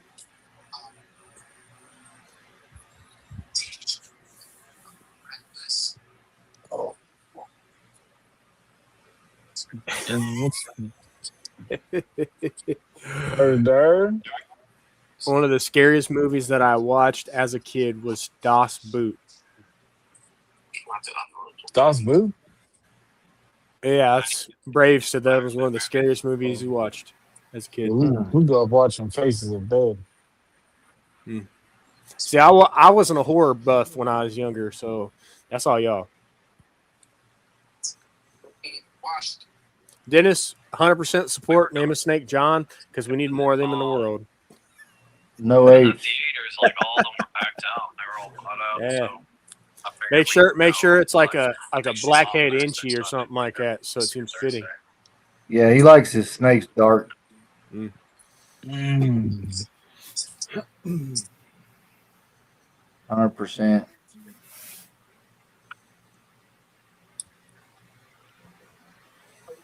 So, what's next on the agenda, fellas? What's I lost it. I was gonna say, what's your next pairing you're gonna run?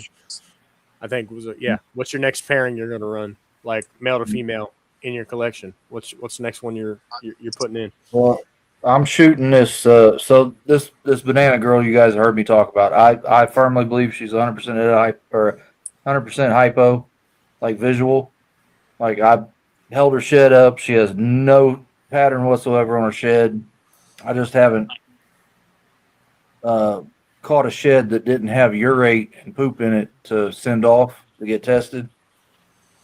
But she's the banana inchy leopard clown female. And I believe visual hypo.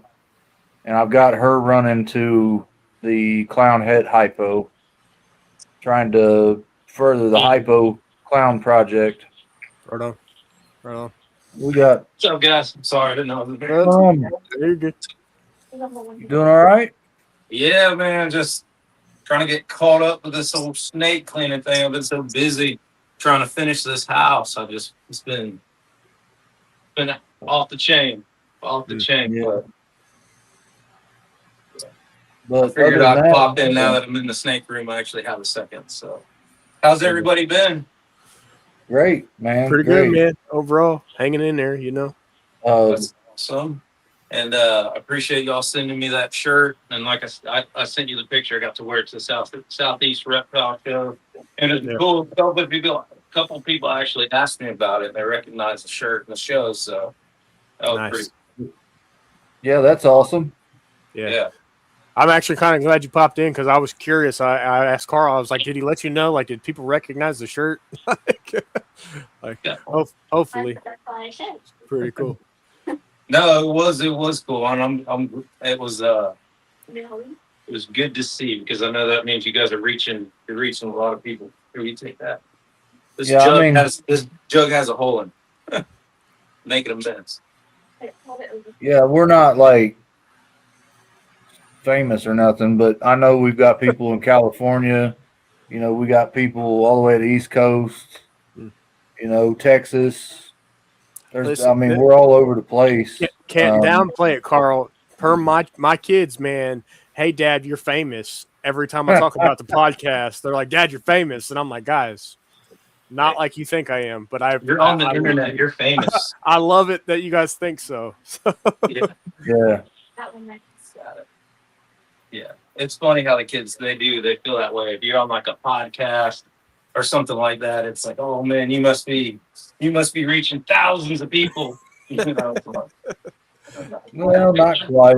I mean, we steadily stay somewhere around 140 views per Monday. Yeah. And that's the night of. So which is awesome. It's not shabby. No, dude, that By is any awesome. means.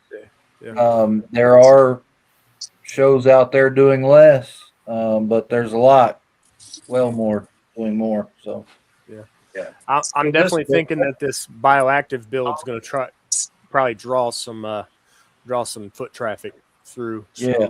So I was told that we got some Louisiana people too. Yeah, so you guys said you got a couple extra sponsors I heard earlier, but I wasn't able to hear who they were. So who'd you guys pick up now? So Madhouse Serpents is a pet store over in the Dayton, Ohio area. We picked them up, and then also the Exotic Reptiles Plants and Aquatics Expo that opened up here in Richmond. A new show. They're sponsoring us. They're also doing the Findlay, Ohio show. So, yeah. And that was the advertisement that we ran at the beginning of the show. That was the newest one that we just got for the Findlay show.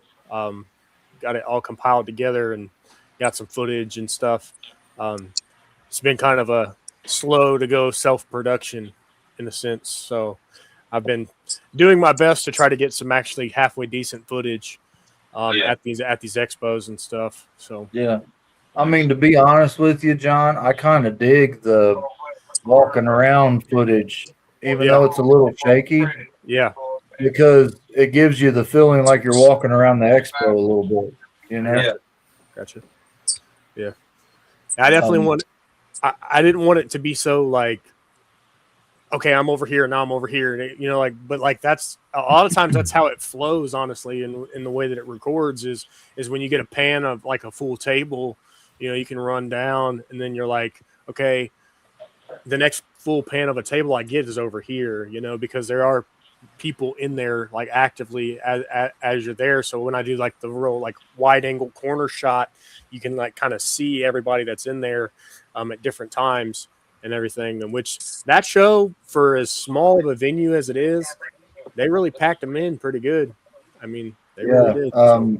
I didn't happen to ask Richard what was the head count. Yeah, I know here at Richmond we did 450, not including kids. Yeah. No, he said 5 something, I thought. Did he say 5 something? 520? Yeah, like 526 or something like that through the door. Okay, so yeah, I mean, our second show, I'm willing to bet we double that or come damn close. I hope so. With the amount of marketing that we've been doing all over town, like we have yard signs that we've been putting out. We've been, you know, really hyping it up across all social media platforms and everything.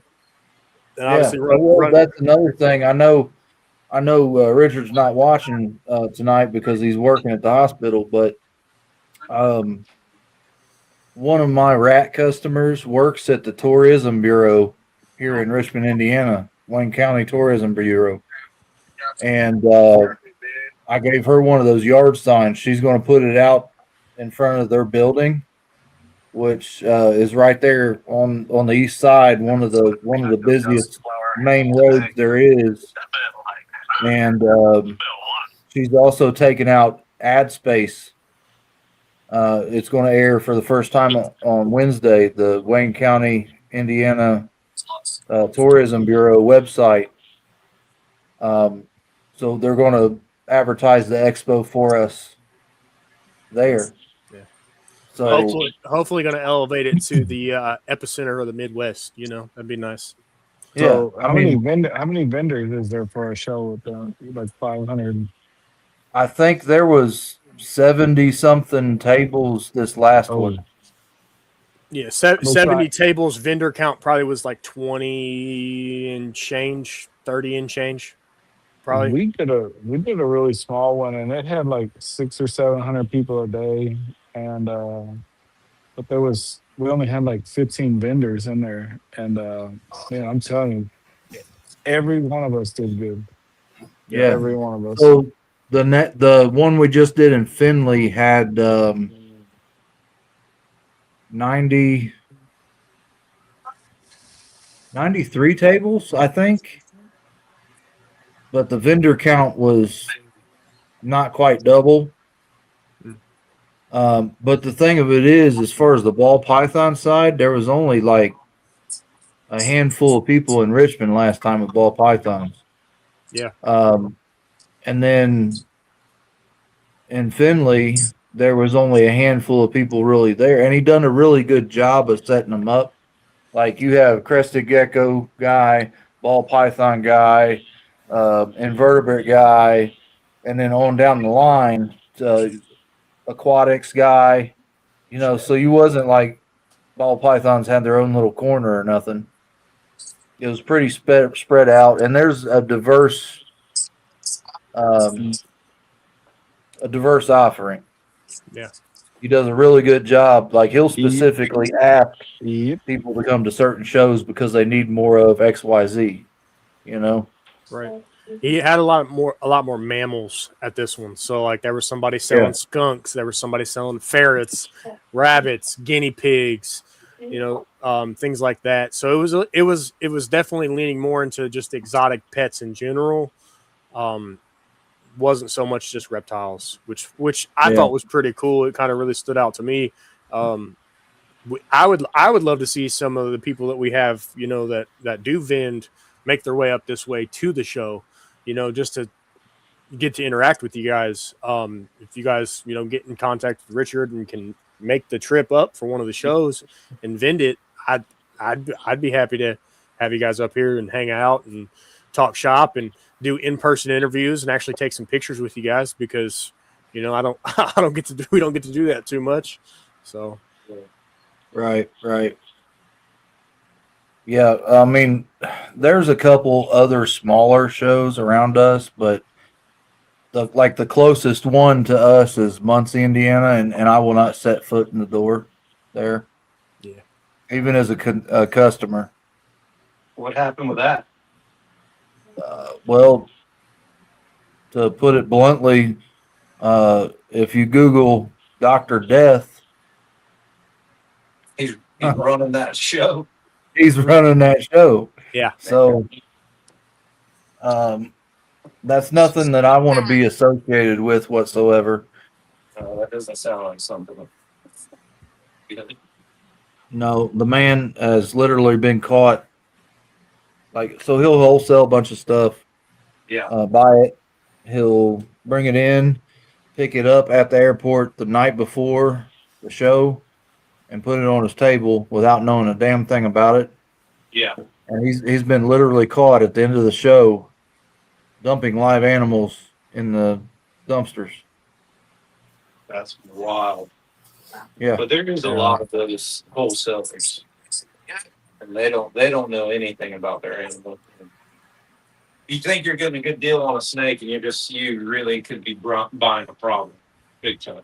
So, Yeah. I've been looking at a bunch of carpets here lately, and it's something I'm thinking about getting into, but you know, it's right now with the market the way it is, it's like, do I really want to dump money into something else? But I don't know. I do it because I love it. Yeah.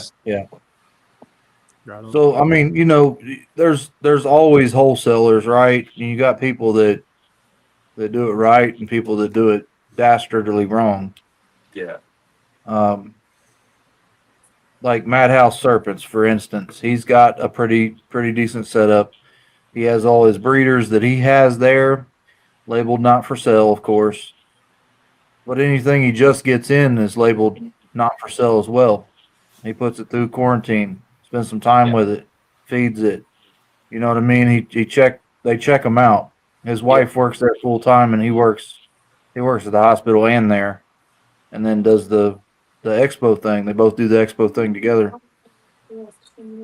So you got to hand it to people that take the time, even though, you know, they can't breed enough to fill a store and they're wholesaling or buying wholesale.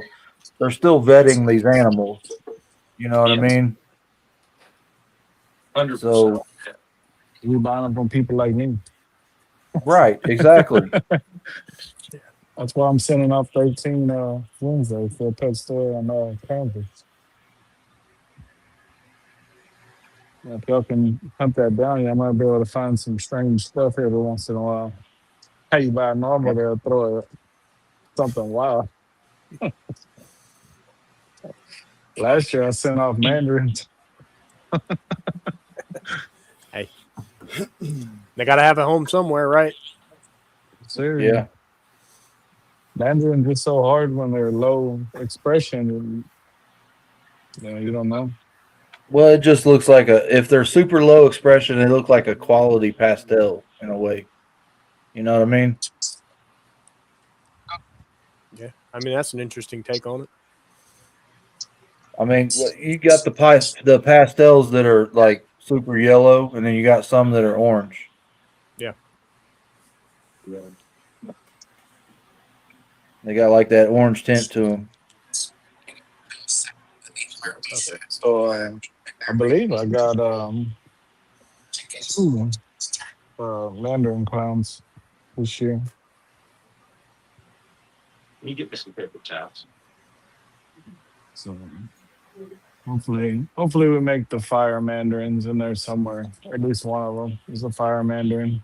The fire really wipes out the mandarin, but I see the kind of grainy look in the belly, which is also follows the mandarin. So I send them out to get tested, but I need a fire mandarin clown because we're gonna make infernos. So Mandarin you'd rather do infernos. fire than something like disco? I have some disco, but I want to make the infernos, so I need vanilla and fire.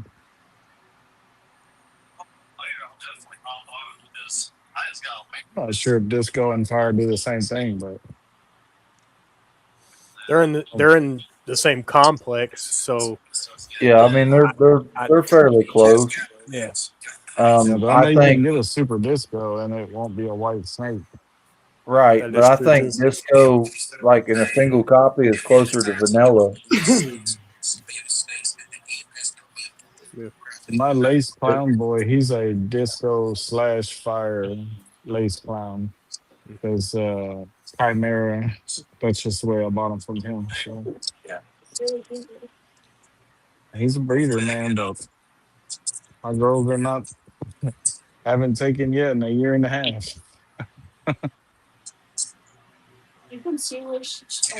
I'm giving me Krypton white lace though one day. There you go. That's that. You called out Mission Morphs last week, Carl. He's making progress. He's making progress on this Yeah. thing. Yeah, that's cool. And then Marcel asked a question to everybody. He said, "What's everybody's favorite genes?" He said, "Pick a recessive and pick a codom. Which would you prefer?" That's a pretty good question. That's a fair Now, question. are you talking about? So I got a follow-up question to your question, Marcel. You talking about favorite for me, or Yeah. favorite to put on my table? No, like favorite, your personal favorite, I would imagine. Okay. That's a hard question. I like a lot. It's a hard question, but I'm going to have to go with Calico or sugar and orange ghost in the same snake. Okay. Okay. Like, there's going to be some other shit added to it, of course, but Yeah. I like the calico sugar and the orange ghost, like really good orange ghost. Okay.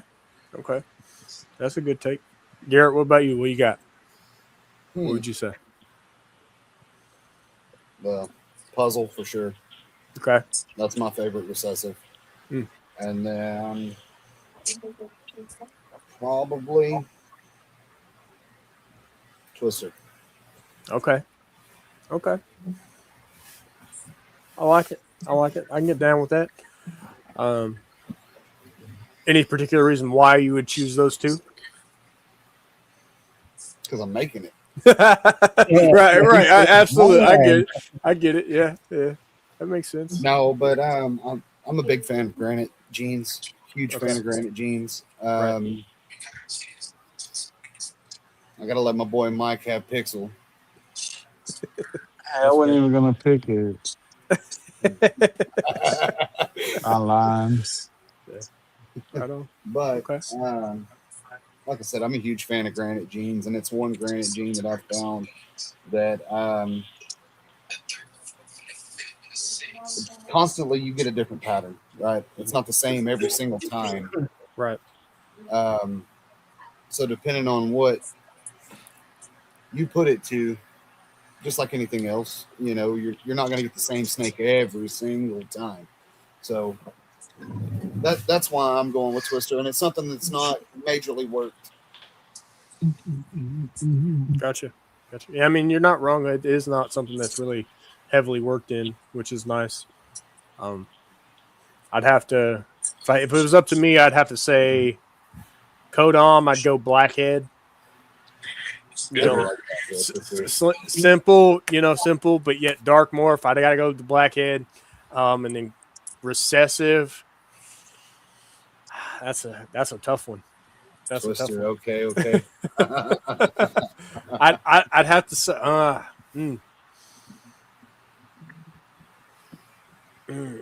that one's tough. The recessive one's tough. You gotta know my recessive, James. Yeah. See, and I'm at a toss up between like DG and G Stripe because it's like, yeah, everybody's like, oh, why don't you think Tri? I'm like, I just like G Stripe. I like the way G Stripe looks in certain pairings. My personal opinion. I like the way it looks in Ultra Male. I like the correction. Scratch it. I'm going Ultra Male. Favorite recessive. We'll just go that route. I'll skip the G Stripe. I love G Stripe. I love DG. We'll just shoot for Ultra Male. Yeah. I just, DG, a lot of people, start, might say it's overplayed now, but it goes great with everything. It really just sharpens all the patterns up. So, Not so much Sunset. Do what? I said not so much Sunset.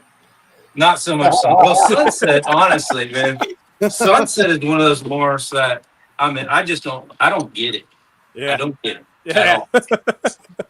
That is one high dollar morph that I just don't understand. And I mean, I get it was a hype, but it's kind of like a puzzle and clown. Everybody was trying to make the first puzzle clown, and then you get nothing.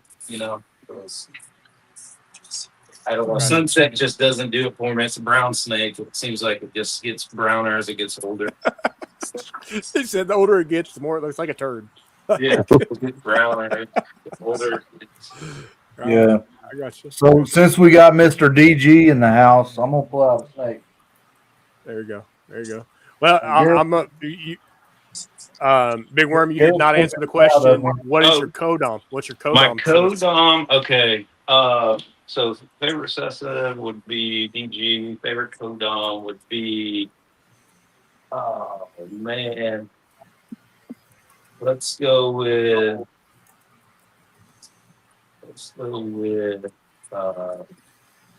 God, you're killing me here. Let's go with Confusion. Fusion is one of my favorites. Okay. Confusion. Okay. All right. Well, we got a new guest in, so we're gonna flip you the same question there. Favorite codom and favorite recessive. Personal choice. That's a hard one, huh? We'll clarify. Nothing you want to breed. Just what do you prefer? If you were going to put a display snake in your house, just your favorite stuff.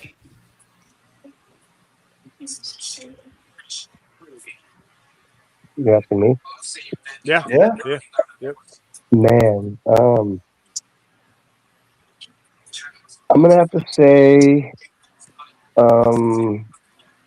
rainbow.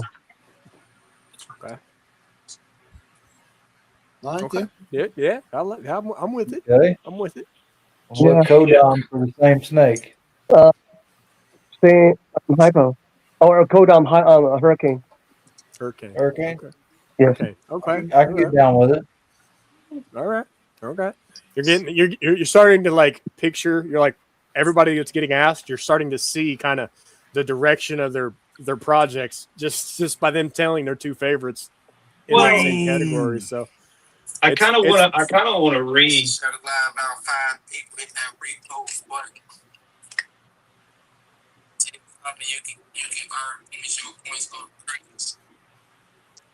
we got extra audio coming from somewhere. Oh, I thought that was somebody talking. I was gonna say like, Yeah. Now I was thinking my favorite, but like out of Yeah. my favorite snakes. But if I had to just display a snake, my favorite recessive gene would have to be Pied. If I have to display a snake in like just make a beautiful cage in the house, I think Pied's gonna be my favorite recessive. Okay. That's Okay. fair. Working DG. Yeah. I like working DG better because it goes DG great with Pied. everything. But Right. Yeah. You layer the recessives, but third coast, Mike. Your turn. Oh, We got flip the same question your way, man. You got favorite codom, favorite recessive. obviously, I'm pretty deep into the pixel, so that's Okay. I gotta pick that one. As far as recessive stuff, if I had to pick one, I don't know. I think I would just go hypo. Okay. Yeah. All right. I like what it does to a lot of things, and I think it reinvents the whole snake in a way without OG changing world. it too much. OG the world. So Yeah, I mean, I you prefer know, the one yeah, the just ghost myself. seems to get better with age. You use hypo if you want to lock a look in. That's my take. Yeah, I got you. Yeah, it cleans it up, it mutes it a little bit, but it locks it in. Like that snake at birth and 5 years old looks pretty damn close to the same. Right on. But I'm gonna pull this snake out I was telling you about. I've not You showed can't it do off that on on the camera line. yet. What is wrong with you? Pull your snake out, Cole. Abby did not approve of that, Carl. Like, come on. The worst night to pull her out. I too, thought we were 'cause, looking at snakes, man, not Is Wayne indoors. muted? For sure. For sure. I can't hear Wayne. I forgot to. I picked the worst night to pull her out. I did. She's in blue, Mm. so she looks a little extra hypo. So picture her a little lighter. She's got a nice white creamy tan. What do you think about the patterning?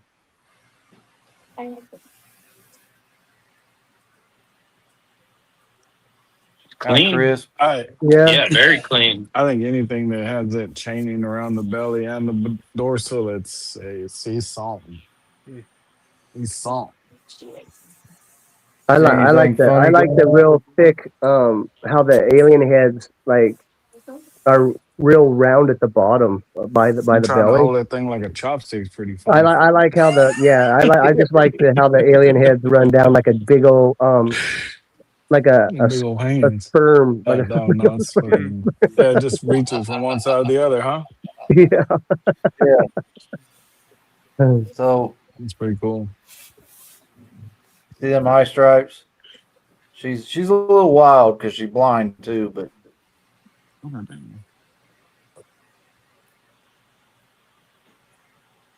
eye stripes in the head.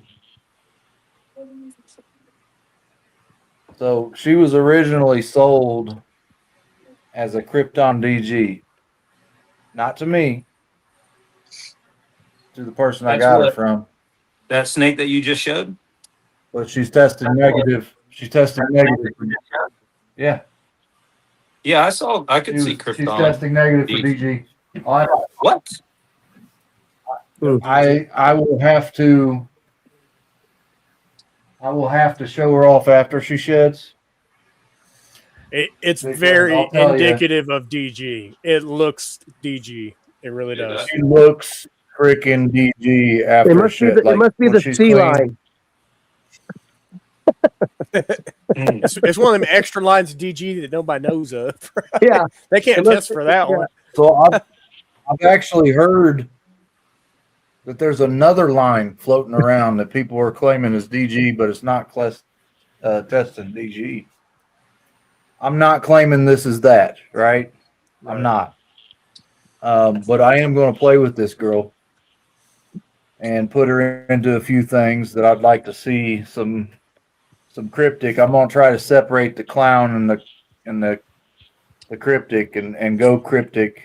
I will keep a few clown projects, but I want a pure cryptic line because I've got a vision that I want to play with, right? That's right. It sounds a little dirty. I Yeah. can get down. I can get down with stripping the clown. You know, you take that clown out of it. Get it gone. Get it gone. Throw it out the window. Like I said, that clown isn't ready yet.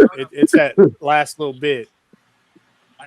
Years from now, The seasoning. that we bring it back when we like, hey, we've exhausted all the options. Let's see what we put clown into it. What is it? I wouldn't go that far. I got a 1.7 now hypo clown project going on behind me. So I get it. There's always going to be a place, and I do have a female that has clown in her.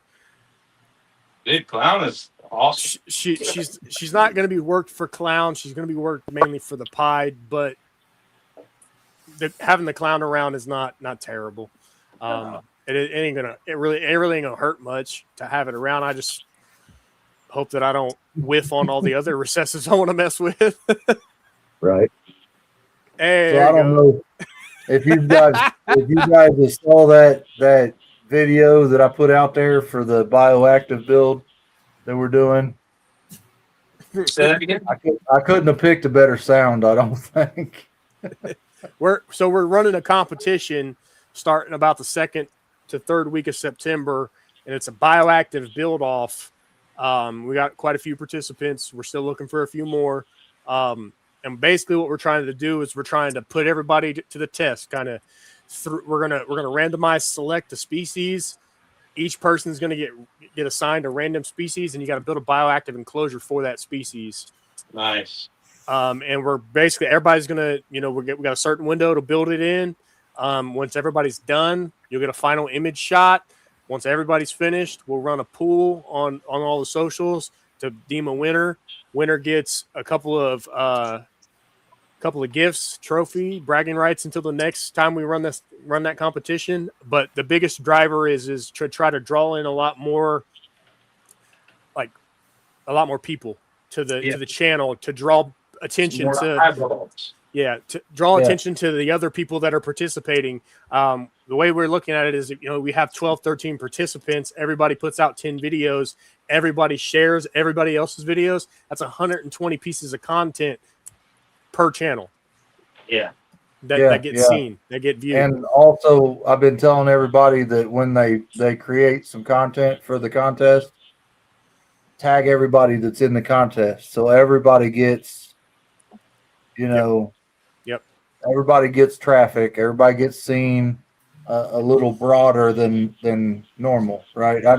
I know we have some overlapping followers and friends, but we're just trying to create more traffic and have some fun.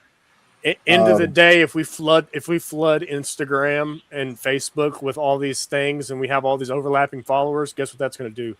Hey, you're following this person who's following this person who's going to it's going to stretch further. Yeah. You know, it really So- is.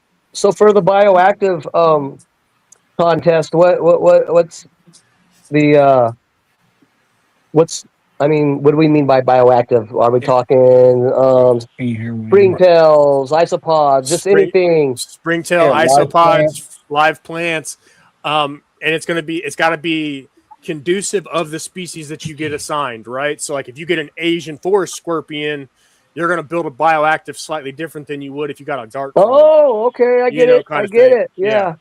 Yeah. So it forces you to do research on a species you may not be familiar with. You do not have to have the animal present when you build the bioactive. That is the other kicker. It is just the enclosure build. You do not have to put an animal in it and produce viability with the animal in the enclosure.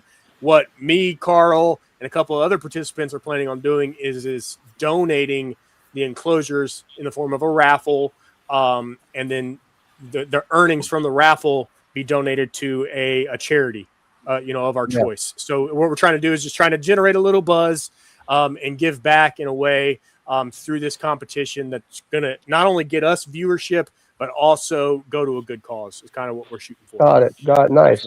Okay. But Yeah, we don't so force we're not- any. Go ahead. We're not requiring the people that participate to donate or sell or whatever the enclosure. If they decide they want to keep that species, since they've done all that research, by all means keep it. Do whatever you want. But it's highly encouraged that you find a form to donate that enclosure. And Can I not hear y'all, or is there audio issue? Well, I had to go out and come back you in. I might couldn't have find to- nobody. he might have to drop out and come back Yeah, I can't because hear anybody either. yeah. So I just had to do the same thing. yeah, Okay. somebody hit him a message or whatever. So how many spots y'all got left? I think we have three or four. Three or four. I can I hear. have to do a final count. Can you hear me, I can hear you. I can hear John. I can hear. Who else? Carl? There's a couple I have Hear built. me? Some of the little geckos. You can hear me? I don't. Check. Okay. Somebody who he can hear, tell him to drop out and come back in because that'll fix his audio. Go ahead and drop and then join back. Big worm. Yes. Go ahead. That should fix it. All right. Yeah. So Yeah. Anyway, it's going to be suggested or encouraged that you find a means to donate, whether it be the proceeds from the sale, proceeds from a raffle, or something, right? Or you Right. could just find somebody to give the enclosure to that might not be able to afford such a nice enclosure that wants that animal. You know what Right. I'm saying? Yeah. But I've chosen Deeds Not Words, which is they help with mobility issues and they help with like getting wounded veterans and first responders back outside to do like camping and fishing and all these things that they wouldn't do normally because they're now handicapped after serving our country or Right. right there at the front line. But and Deeds Not Words is a direct funnel to the charity. They have no overhead. They do not take any of the proceeds out of that. It goes straight to the camps that they donate to, and they use 100% of that to fund everyday operations of the camp. Okay. So that's one that we've chosen. Again, nobody's forced to do that, but we think that whatever I can do to help, I'm going to do to help. Right. Well, man, I'm down to take a spot. I may not know what the fuck I'm doing, man, but I'm down. That's Hey, me. Most of us don't. Most of us don't. We're I've got to shooting from the hip. research the animal and the build. Yep. So it's all new. I'm green behind the ears here. Well, Wet. But if you want to, I don't know if you're following me on Instagram or not. Shoot me a follow. okay. I'll follow you back. I may be following you already. I think I am. Okay. But I'll add you to the group chat of all the contestants. Okay. And then if you got any further questions, we can hone you in right there. Okay.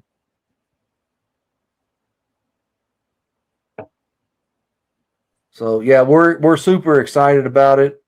And like I said, I've been telling everybody, mid-September to the end of September somewhere, because we got to get enough involvement.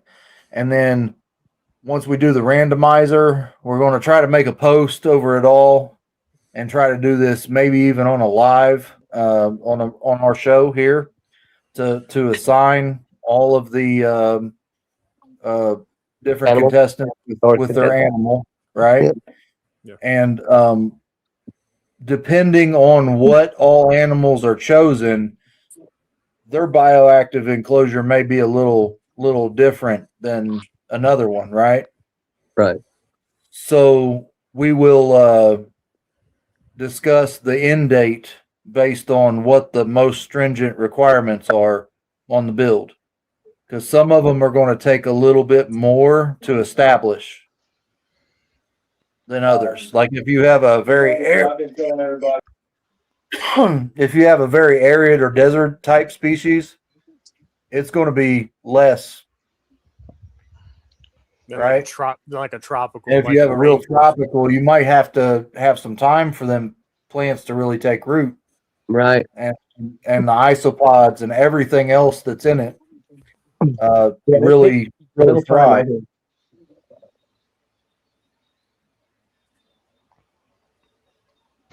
So Sure. That's crazy. All right. Well, yeah, we'll definitely pop you in and add you to the group chat for the bio build. Awesome. We'll be like, you'll see some people kind of hopping in there, just throwing Yeah, out I've only some got the ideas. two that I've ever built, so I ain't. Yeah. Yeah. But if anybody has any questions, stuff I've been instructed to use, very helpful with any of that info. he's breaking up for me, but I think Oh, if man. he's got experience on bioactive, Oh yeah, Yeah. if anybody has any questions, he'll help mentor or steer you in the right direction. Yeah. So, and that's cool. I've got a lot of people that were kind of interested, but they're a little money tight, so they want to build a bioactive for themselves, spend the money that way, right? Right. And I told them, I said, that's fine. Yeah. The contest might not be for you in that respect, but you could still follow along and message the people that are participating and learn a lot from that, so your bioactive build can thrive, right? Right. Right. For sure. Just I don't think that's a book with the I like list. the bioactive stuff is cool. I like seeing it. I've always been down to want to do it, so it'll be a new adventure. Yeah, a good push for you to experience something you're wanting to experience. Right. I mean, I actually did a accidental bioactive for the Mario worms or super worms or whatever we want to call them. I have collared lizards, and I put rock in the bottom, and then I put a lot of that cocoa core on top, and put a waterfall in there and so forth and so forth. And I didn't really turn it into a bioactive on purpose. It just happened automatically. So I was putting super worms in there, for my collared lizard to eat. And it was like 4 or 5 months ago, because we kept feeding them. And 4 or 5 months ago, we see all these beetles running around in the enclosure, and we're like, what the fuck happened? And my wife's like, I don't know. And I was like, man, those super worms must have had gone down in there and, or, turned into beetles.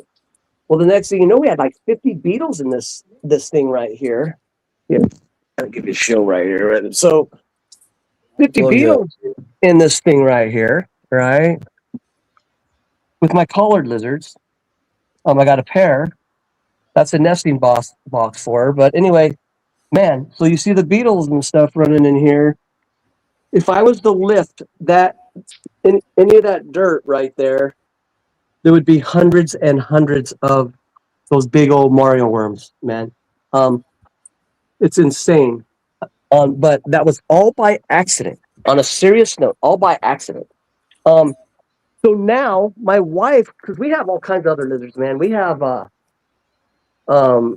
red ackies. We have Maraca, high orange skinks. I have beaded lizards. I have, what else do we have? Savannah monitor. So we have all kinds of this stuff, man. And so now, man, it's like so easy to go in here and just dig into that shit and go feed all my lizards, man, and monitors and stuff. And these, they just go in here and dig in there and pull them out every day. So it's like, man, I don't even have to go buy them anything but crickets every now and again. Right. And, and what keeps, so I'm gonna tell you guys something crazy that I don't know if you guys know anything about this. So here's another thing that we learned. So I like to feed my collared lizards pinkies once a month. And the one time my wife put a few extra in there, and by morning time, and normally they'd let them sit there for a bit if they didn't eat them all. But morning time they were gone, and we were like, what happened? I was like, I'm wondering if those Mario are eating the pinkies. So we went out and we bought these freeze-dried, it's kind of, they almost look like anchovies. I don't know what they're fucking called, but there's these freeze-dried fish that we buy. And we threw them in there. And by God, I'm going to tell you what, I have never seen nothing crazier in my life. I don't know if you guys have ever gone fishing and there's this thing where the fish, when they're in schools, they boil. Yeah. Well, I'm going to tell you right now, when I threw that shit in there, it was like all that cocoa core was just walking. I was like, holy shit. So there we are with our own fucking bioactive, and it feeds itself. It does the whole fucking thing. The only thing I really have to do once in a while is I throw some oatmeal, some carrot, some potato, and really that's about it. What they like more than anything, and like I said, when I found out they liked the pinky mice, so I was like, babe, we're gonna do something.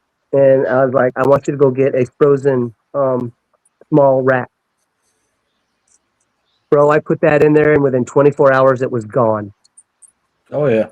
24 hours, and it was gone.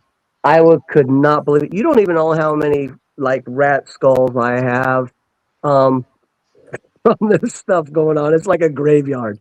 I'm going to tell you right now, they are meat eaters.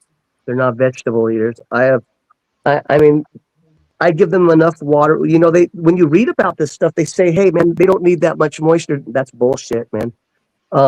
I keep that shit wet. And I'm telling you right now, it thrives. What it's done for me is, or everything I've read is the opposite than what I do. And I didn't do this. It did it itself. It was all an eco thing that did it itself. I didn't do any of it. But I'm telling you right now, I learned that half of the shit I read is bullshit.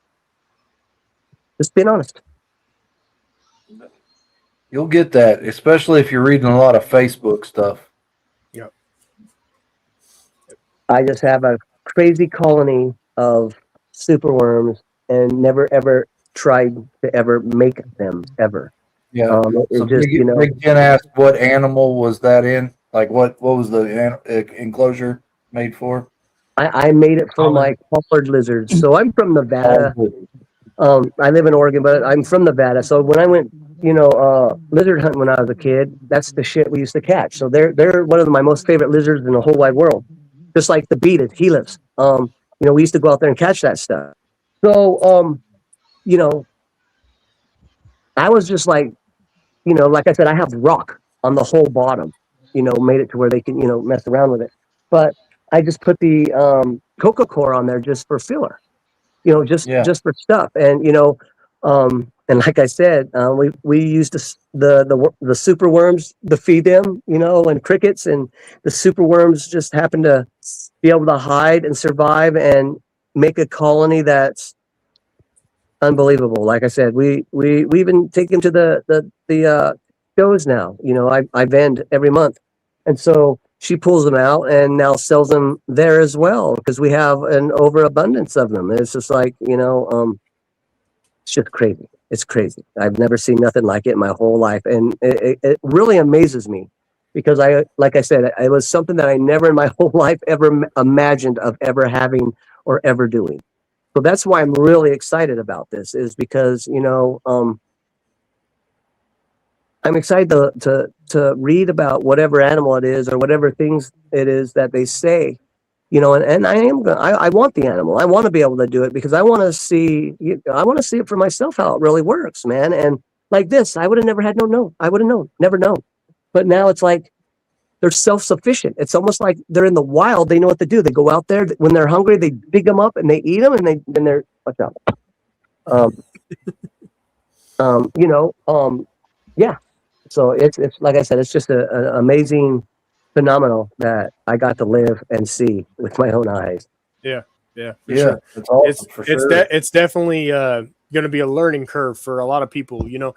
Majority of us aren't familiar with every species that's going to be on this list. Some of us might have a little bit of knowledge about, a little bit, but nowhere close to full knowledge. So hopefully everybody learns something new. Everybody gets to build something awesome and just absolutely gets to have a great time. That's the key. And not to mention one of the prizes, you have to take a picture in. And I'm just going to leave it at that. If you've watched our podcast before, we have a lot of people suspecting that it's a Satchmo thong. I can promise you it's not, but it would be hilarious if it was. Terrible. Oh, but it's okay. It's okay. It's not a Satchmo thong, but it is something really cool that I would like to see a picture of the winner in when they win the competition, whoever it may be. Right. Yeah, for sure, man. I had no idea he was still in there in the backstage. So welcome back to the stage, Robert. I went to the backstage. G-Paul popped in there for a hot second and then got off. So I had to scroll down because I saw something else up there. And I was like, that don't look right. And I was like, oh, Robert's back. Yeah. Well, I'm just cleaning and I'm having fun listening. Awesome. Yeah. I think it's awesome. I'm actually excited, man. Yeah, dude, his story about what he was telling us about, man, that it just seemed really interesting because he's so excited about it, Yeah. It's pretty cool. Freaking awesome.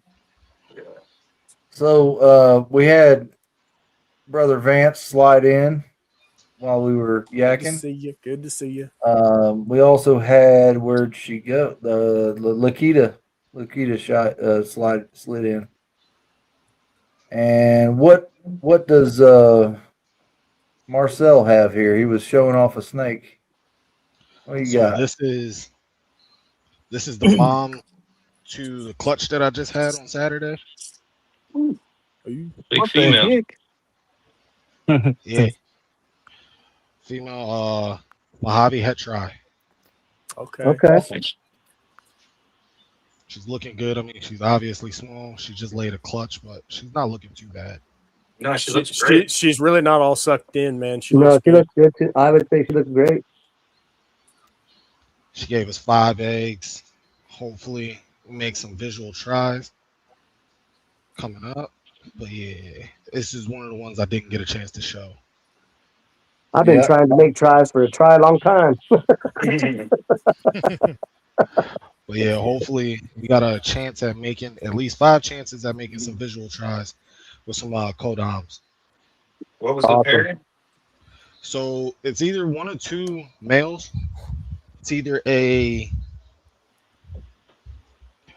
orange dream calico possible yellow belly het try, or a orange dream double het hypo try. Okay. You said orange dream, calico, possible yellow belly, and is it het for tri-stripe as well? Yep, het for tri-stripe. Well, I mean- you'll know pretty obvious if one of them has calico. Yeah, I'm telling you. Exactly. I'm telling you right now. That's the one I'd like to. That's the one. If I had that breeding, that's the one I'd want. I'm hoping that that's the male that we'll get, but that'll take the clutch. But we'll see. I lost his sound. But even to have the het hypo wouldn't be terrible either. No, not at all. No, Not at all. I have made tri-stripes. I'm just messing around. But my tri-stripe game went really bad. So when I first got into this, I bought the CSK try, and then I went to my boy Ken Masick and bought the KMR try, and thinking they, no one told me they were compatible or anything like that, so I was new at it, and so I bred those together, and didn't hit shit, except found out that I ended up with the extremist gene out of the Ken's try. So I made all these badass double het CSK and KMR tri-stripes. So Not bad. this year, I have many breedings of that. So I'm hoping to hit the double visual try with extremist. Nice. Now that extreme gene is something that I've been wanting to play around with because I've got a couple reduction genes that I really want to see if I can blow out a little bit, right? Yeah, I love the extremist gene. I have it in everything. Thanks to Ken. But I mean, it is probably one of the most favorite genes that I have in my collection. Besides, and that's why I've been trying to make the tri-stripe with it for so long, and missing it because like I said, I started off with 2 visual animals and ended up with double hets. So I ended up making a bunch of hets of each. So when I do hit, I hope it it rains like monsoon. Thank you. Yep. Appreciate that. What do you got there? This is just what I like to call a hell of a het. It's just a het tri-stripe. That's it. Yeah. So I had a fire het tri-stripe that was freaking awesome. But I stepped away from the project to chase other things. Yeah, I mean, I wasn't a fan. I wasn't a total fan of tri-stripe at first when I first got into the hobby. I didn't really like any of the stripe genes. But I like tri-stripe. I like this. Things like this. And then other little things that break up like the dorsal to a tri-stripe and everything else. So just want to see what I can do with it. And this right here is just a tri-stripe het DG. So I want to see what we can do with tri-stripe, try to break up, a little bit of the dorsal on the side pattern, blow it out, see what else we can do with it. So I got a couple of things going for some triple hets and possible quad hets. So we'll see with some genes. As far as the tri-stripe project is concerned, and we'll just go from there and see what happens. Heck yeah, that's all we can do, right? Yeah, at this point, I'm just pretty much Shoot. trying to shoot for making my hits at the moment. I'll see what else I can get, but right now, I'm pretty sure, like everybody knows, as far as the Tri-Stripe project, there's not really, you can't really find much out there. It's only a select few things that you can find as far as either hets or anything with jeans. So Yeah, yeah. I mean, in all honesty, the project's still kind of new as far as And there's only pockets nobody, of people working yeah, it, right? nobody's coming off of their stuff. Nobody wants to get rid of Yeah. inventory because they need it. They need it to further the projects and things like that. So I mean, you got to be strategic and do calculated holdbacks and Yeah. things like that. And that's one of my reasons for backing away from the project. I had a couple animals, I let a couple go, and that's because I knew I'd be fighting so much tooth and nail to complete that project to what I want it to be. Right. I wanted my focus to be on the dinker and the web gene that I'm working, Right. and a couple other little projects that I knew that I could do more justice. And I'm not ashamed to say, but my pockets ain't as deep as some people in the game, right? So my I'm pocket's nowhere near as blowing deep. on a budget over here, Right. and I want to work something that I feel I can do justice, right? Right. Yeah. I'm gonna put it like this: you talking about pockets is deep. That's what I'm working with right there. And then I got a VE Super 70 rack and 2 more VE6s sitting over in this direction over here. Hey man, everybody like- starts somewhere. I don't have deep pockets. I mean, my wife is a stay-at-home wife. Love her to death because that helps more than she'll ever know. Not having to worry about the house, everything else. So, I mean, I do what I can. And as far as Tri-Stripe, I want to make cool shit. I want to make different things that's not out there. And Tri-Stripe is definitely one of those projects. Like I said, I wasn't a total fan of it until I saw one combo. And once I saw that combo, I was like, oh, this has some legs to it. Okay, let's see what we can do here. And started looking on Morph Market, started seeing different things. And was like, I'm curious as to what I can do. It's not a whole lot out there. Anything that I would want to put into it is not out there. So I just want to, like everybody else for the most part, is see what I can put into it, what's going to make it look what's going to do what to Tri-Stripe. You know what I mean? So, yeah. I feel you. But, and you chose Tri-Stripe, right? And I commend you for that, right?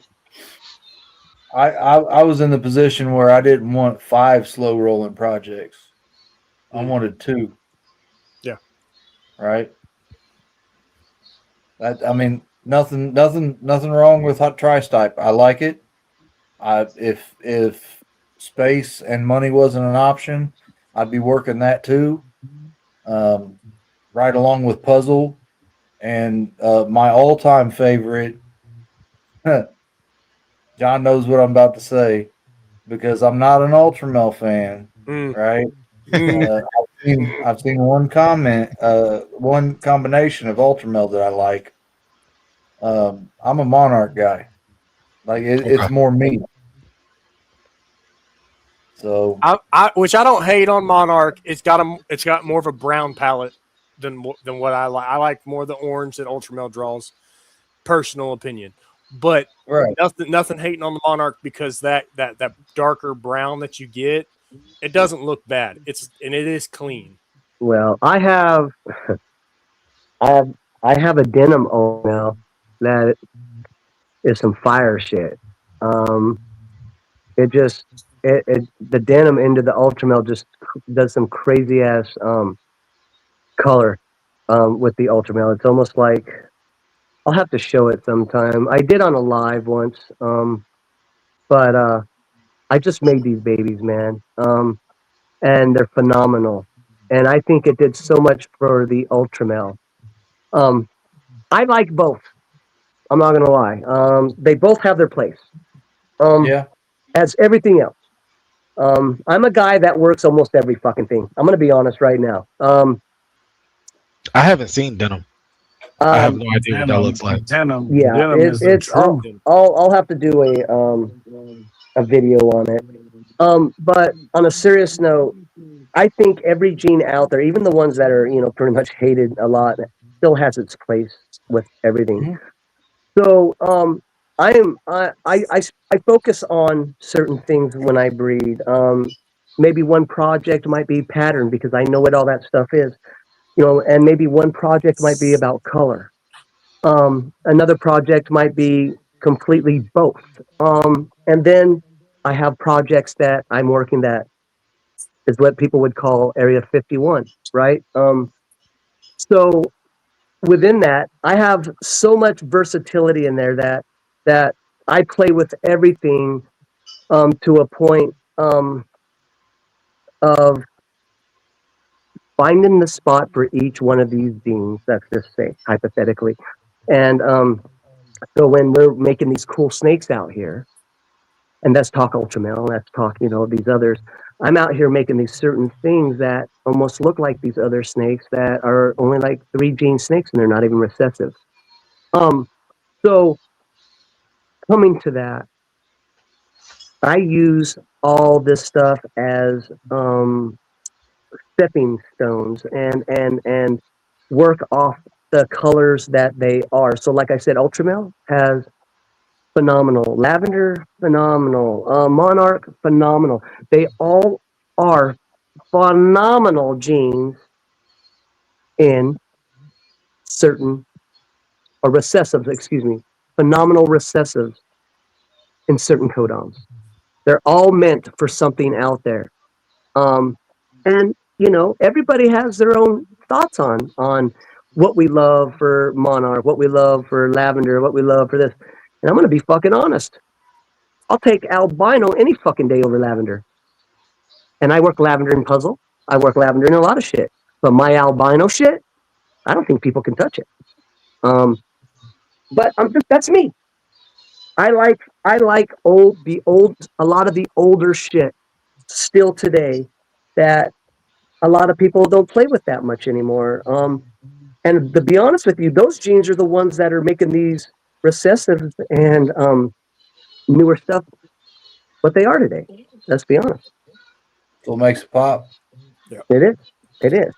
So like I said, everything has its place. I like them all. I don't. There's not one gene out there that I dislike. Really. Yes, do I like some more than others? Of course, we all do. But there isn't, like I said, one gene out there that I really dislike except one. I guess there is. There is one. He's about to say sunset. Watch. You know what? I'm going to tell you honestly, I work the fuck out of sunset. Hey, I get it. I get it. It's got its place for everybody, right? It does. I work the shit out of it. But it's this animal that I really had a hard time. And I almost invested in it. And I'm kind of glad I didn't, which is the patternless. I can make patternless with fucking all kinds of other snakes. You know, G-stripe, you know, tri-stripe. We could make patternless animals with all kinds of stuff out there. And who in the fuck wants a recessive that, you know, just strips everything away? I guess that's the only one really in the whole thing out there right now that, and I almost bought into it. I almost really did. But I'm glad I didn't now, because of the animals that I've made in the years and seeing how much pattern I can take away and, you know, have it look like a patternless, you know what I mean, with just some beautiful color.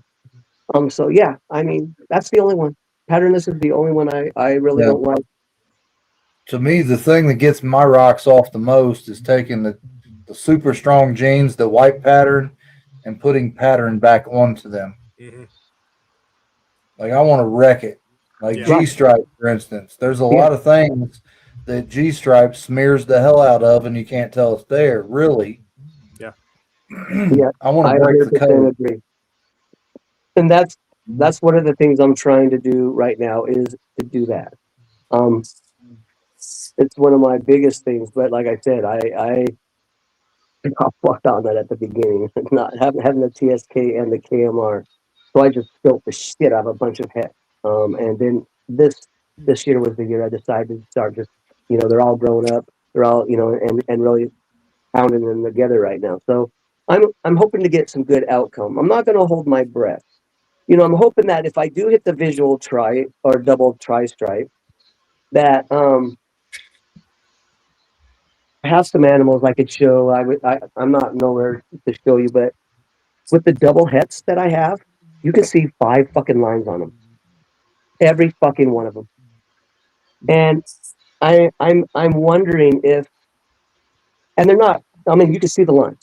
They're just thin. They're not like thick like the tri-stripe shit, but you can see it in every animal. Me and Ken just look at it and we're like, dude, I'm wondering if you hit this double, if it's going to bring out those 5 huge thick lines. So that would be a game changer, right? I mean, 5 lines that run from the head all the way down. Yeah, that would be definitely different. That'd be nice. So, man, I don't know if that's going to happen, but I can tell you every one that has the double head has it. Every single one. Yeah. So but I'm not saying this is the case for that specific combination you're working, but just like Marcel said, hell of a het. There are some things that the het looks better than the visual out there. Yes, 100%. and that is so because true. it gives it just a little bit of a twist or a little bit of pop to the patterning, right? Because of the head influence. Like head G-stripe. Head G-stripe works really good because it gets that white flashing. Right. You get that white outlining out of G-stripe. Even het pied distorts some patterning or something, Yeah. Yep. I mean, there's multiple things out there that just look better, aesthetically pleasing. Oh wow, it's got the color, it's got the pattern, it's got this and that. Well, I'll give you a good one right now, and we all don't like to make this snake, but Skelos head, I'm going to tell you right now, Skelos head is fucking awesome. If you don't make Skelos, but if you put it in the other, I'm telling you what it does for your animals is fucking phenomenal. So I love Skelos head. Do I like Skelos? I mean, yeah, but people don't know how to take care of that shit, so it's not worth making them. So I won't. I made a few, and like I said, I just won't make something that people can't take care of. So I love the Skelos head though. I love what it does to the animals. I would put it in almost everything. That is controversial. What the hell do you call a pied ringer? The test het pied. What was that? He said that if there's a head influence, a head is a recessive, should have no visual effect in one copy.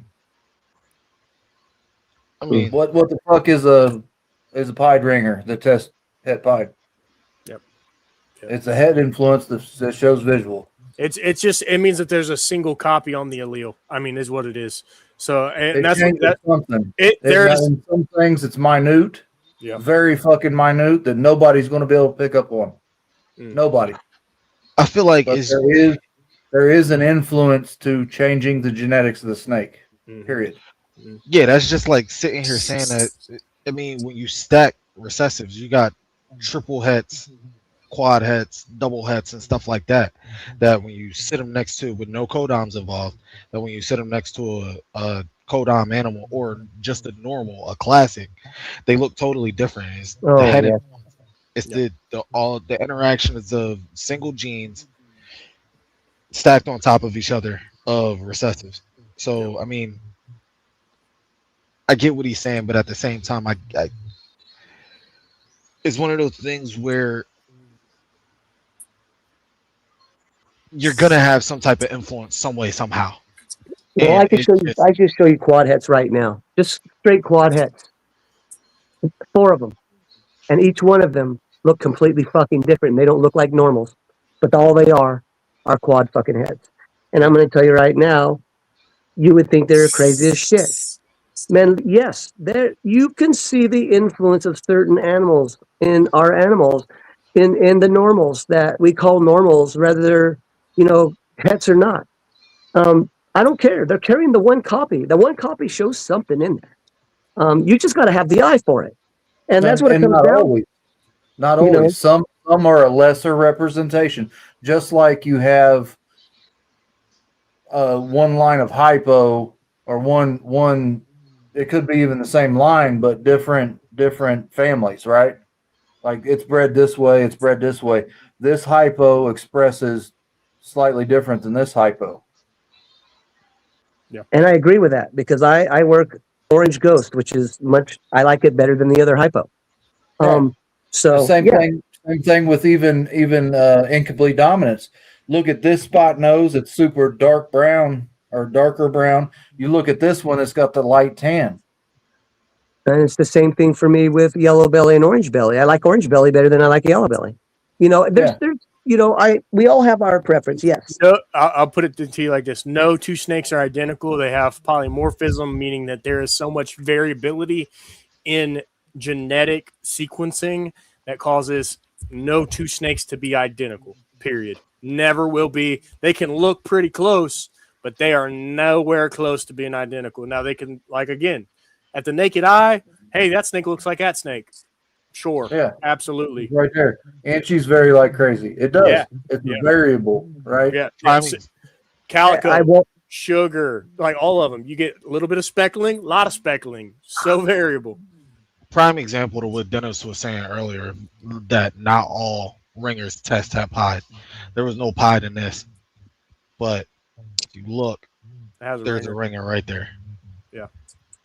This is just high intensity orange dream and calico.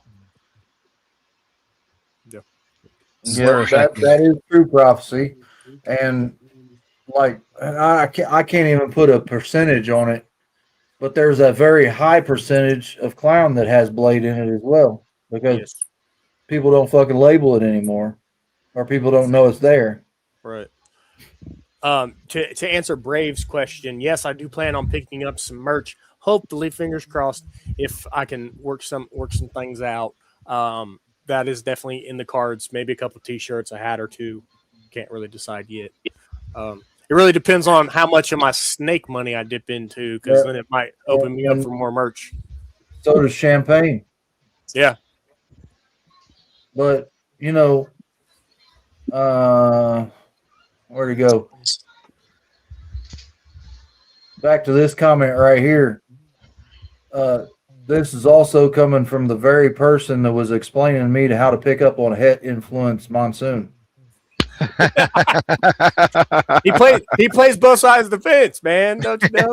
He's a good guy. He's a good guy. I'm not arguing you or demonizing you, but I'm telling you. Yeah. You can't tell me, oh well, this will probably prove because it does this in that form, and then tell me this. Right. We can't do that.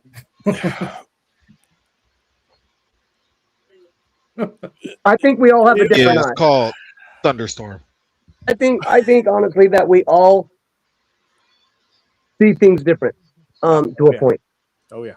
And what I would see an influence in an animal may not be what you see in an influence. And at the same time, you know what, I may have 2 years to your 20 years or vice versa. It's vice versa. I mean, You know, so sorry, go ahead. So saying that, for me, and this is my own opinion because, you know, I fuck with 800-900 snakes, right? So, and everything.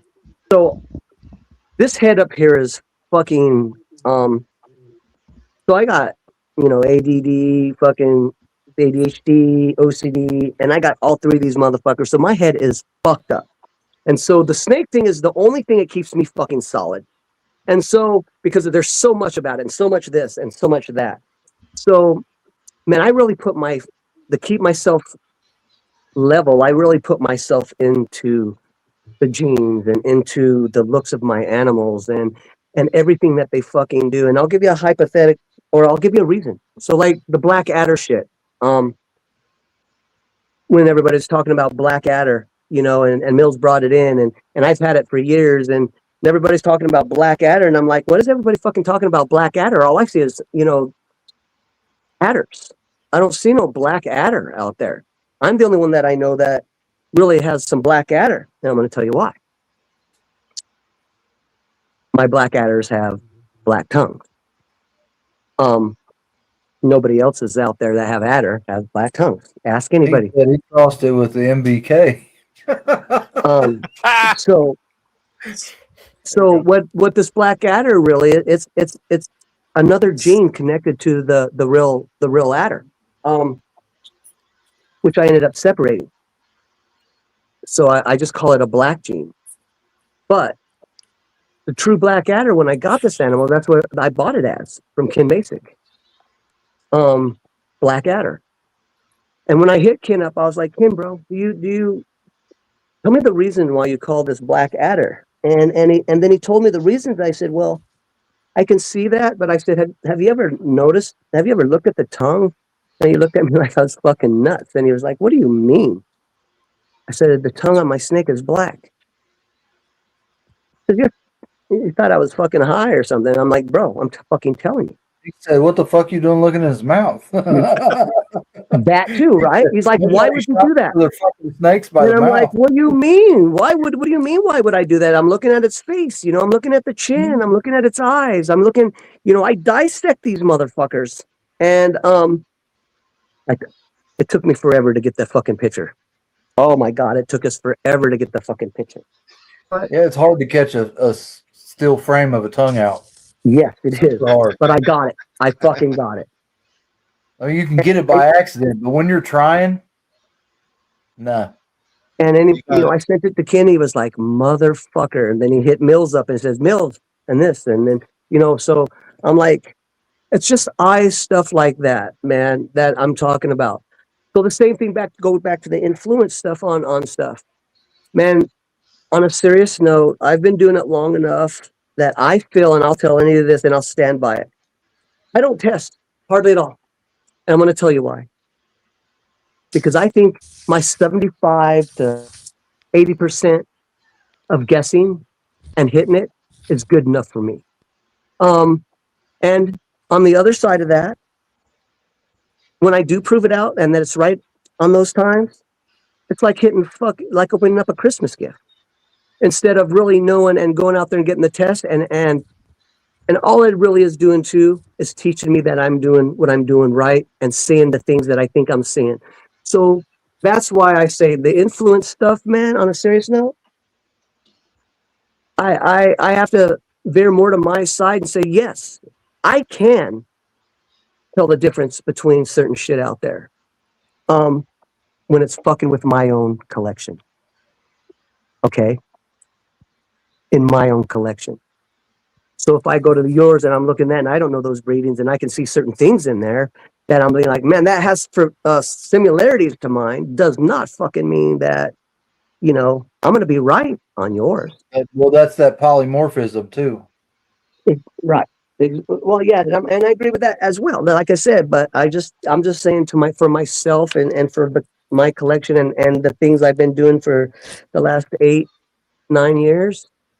I know my shit pretty fucking well enough that I feel good when I look at my animals and I'm like, yeah, I see this, and this in it. You know, now would I sell it to somebody? Now here's another thing. Now would I sell it to somebody without 100% guarantee? Fuck no, I won't. No, I will not do that. If it's an animal that I'm going to keep or I do something like that, yes, I'll be like, hey man, this is what it is by theory. But by my theory, this is what I can almost guarantee it is. But I'm not going to sell it to you that. I'm going to sell it to you as this, and you take that and you run with it any way you want. Honestly. So it doesn't give me a bad name. It doesn't do that. But like I said, I feel confident in my own collection at 75 to 80%. Okay. So that's a comment that I made earlier. about using testing as a crutch. You know, I don't use it as a crutch. I use it for when I'm truly freaking stuck, right? Because at this point, I've been breeding 3 years, right? I've been keeping reptiles and ball pythons specifically for 25 plus or so right now. There's a lot that I don't freaking know. 100%. And I'm using my eyes to learn and hands-on approach to learn. And then the breeding is when I just need to affirm my suspicions, right? That's my approach anyway. And it's a great approach, man. I mean, I don't think that's no different than what my approach was. You know, the only difference from now and what you guys get to do is we didn't have that. I didn't have that option. I mean, I have it now. I mean, I have it with you, yes.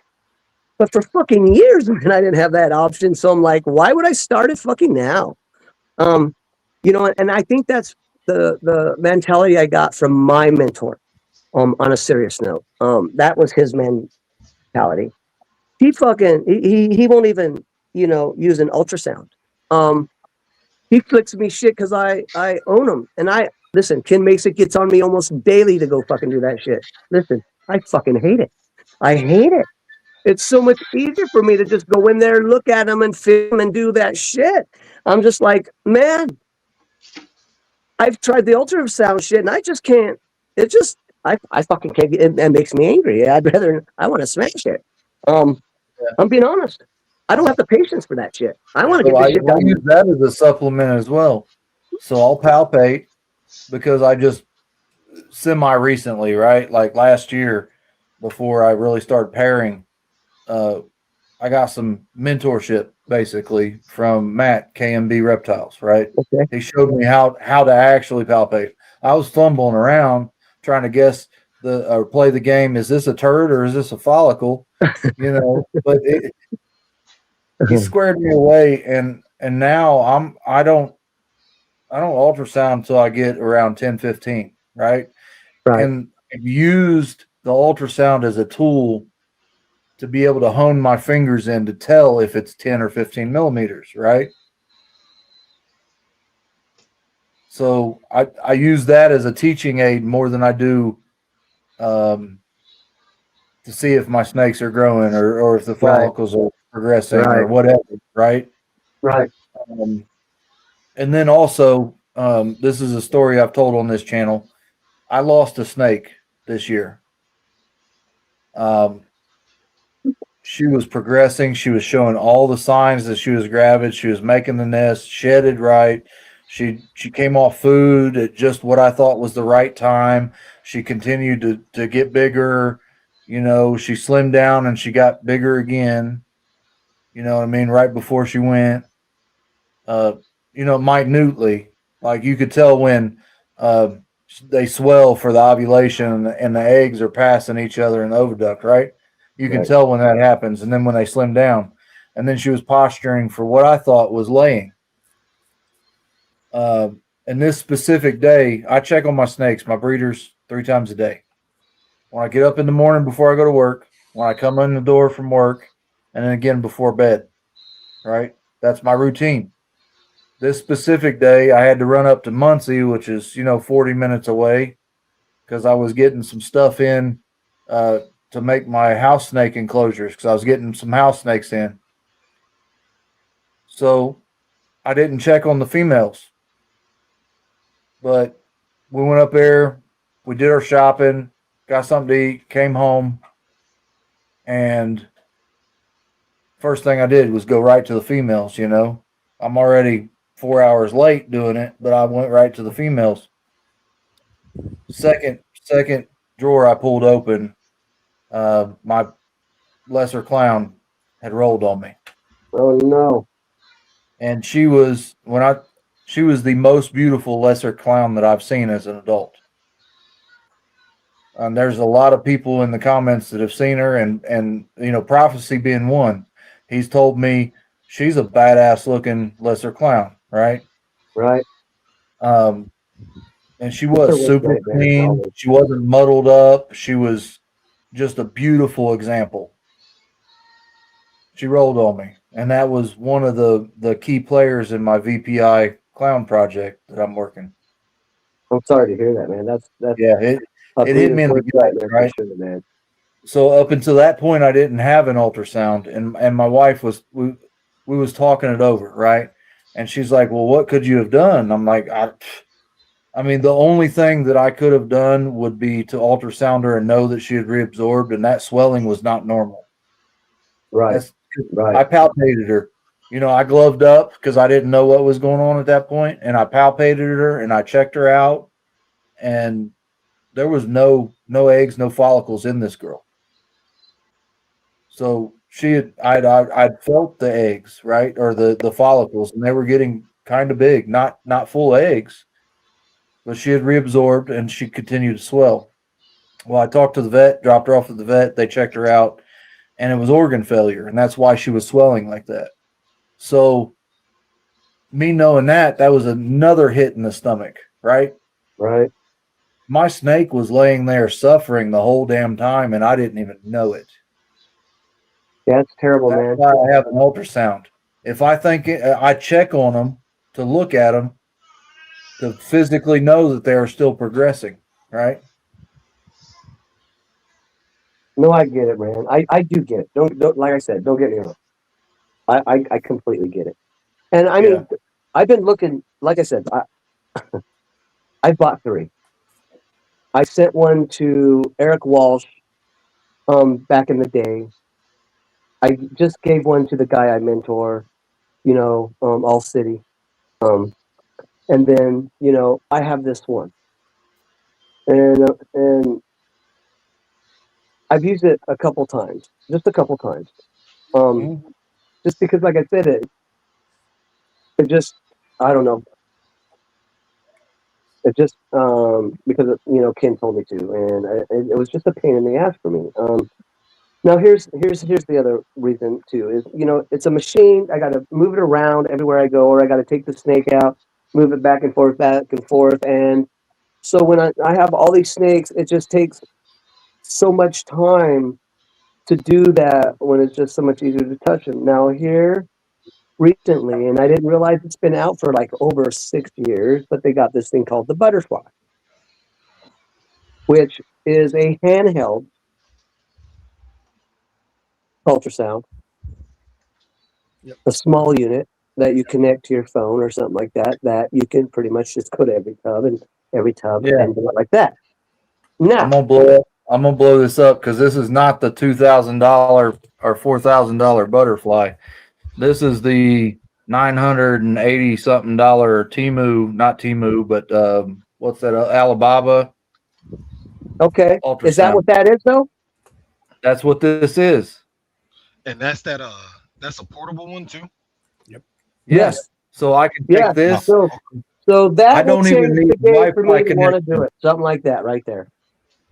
I don't even need Wi-Fi connection to run this. All I need to bring is my tablet and this, because I like the tablet because it has a bigger screen. Right. Ultrasound jelly, tablet, and this. That's all I need. And it gives me... Send me the link, bro. Send me the link.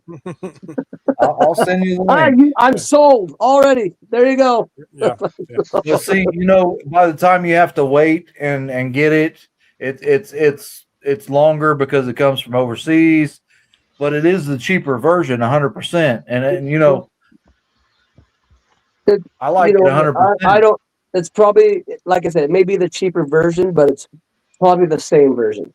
And as long as it hits all the same specs, like that's what I'm saying. That's what I'm saying. It hits man. 5.5 to 7.5 linear I'm telling you depth right on now. the probe, and as long as it fits those parameters, it don't matter.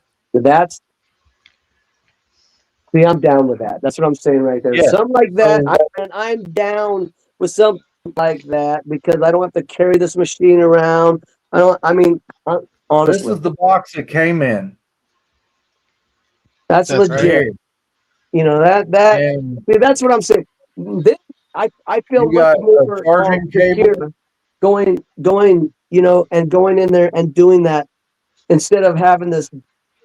You know what I mean? The long cord, the machine. Well, Yeah. If you wanted to connect it to your laptop or something, you got the long cord.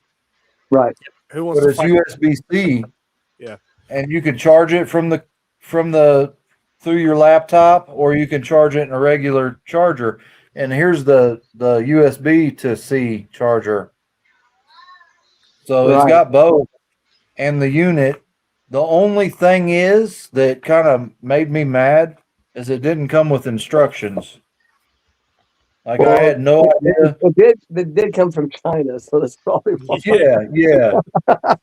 They're like, we're So not, it came with you got no it cheap. We're not giving you instructions. No, Figure And I had to We be a saved high tech you, you know, redneck. we saved you $1,600 or some shit because I think that butterfly's like $2,500 to $3,000 or something.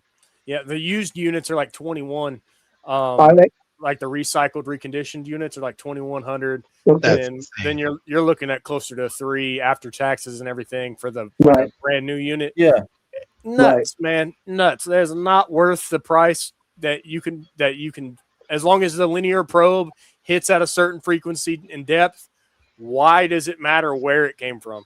I agree, bro. I agree 100%. I agree.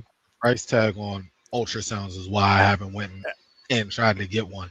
Exactly. Yeah. And it's no So different this than one- if you can bulk buy your like deli cups. Ain't nobody worried about having to buy them from one of these reputable people. It's a deli cup. It's a throwaway item.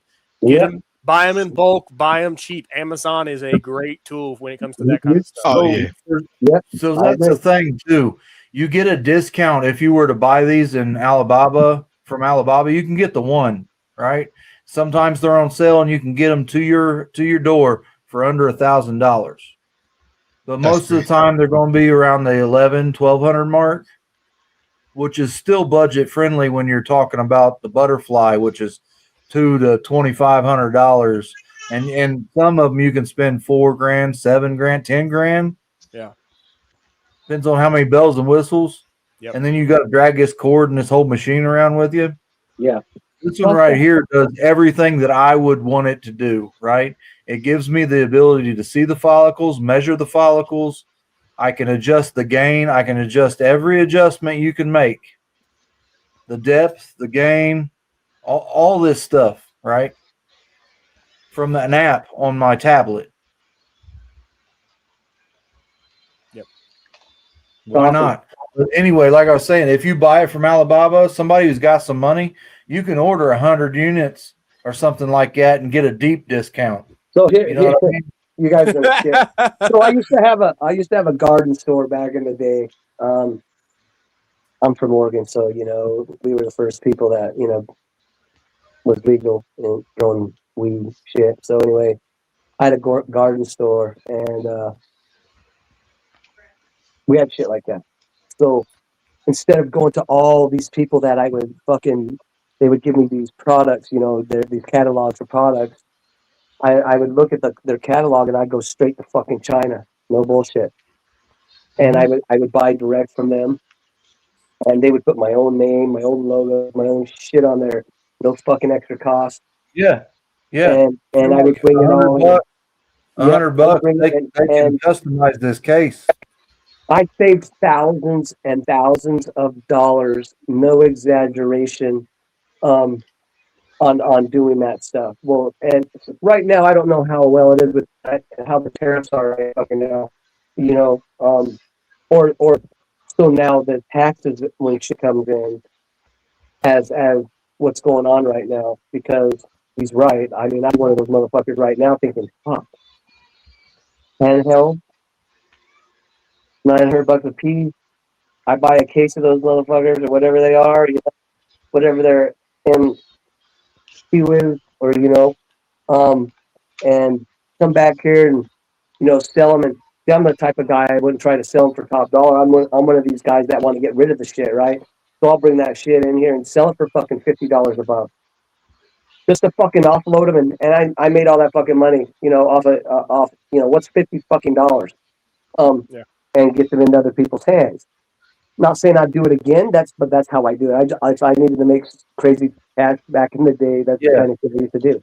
So this one is actually the nicer unit. This is the one with contrast. Like if you were going to be looking at somebody's veins to have a guided needle, this is the one you would use. Oh, no shit. Yes. It's got color and contrast. It's got that red thing that comes up that can see blood flow. The whole 9 yards. This is the one. Bro, that's legit, man. I mean, that's so much more legit than that. Or what I have down there, and I have a good one. Yeah. And I'm in it under $1,000. That's what Carl's saying is you could sit there and be a phlebotomist for under $1,000. No shit. That's exactly what he's saying, man. That's awesome. And I mean, and not just that, you can use that shit on yourself, right? Be like, fuck, babe. I'm not feeling right. Check this shit out. Yeah. He said, hey, look. Give me this shot here. Find a vein. He said, why pay all of that money to go to school to be a phlebotomist? Under $1,000, you too.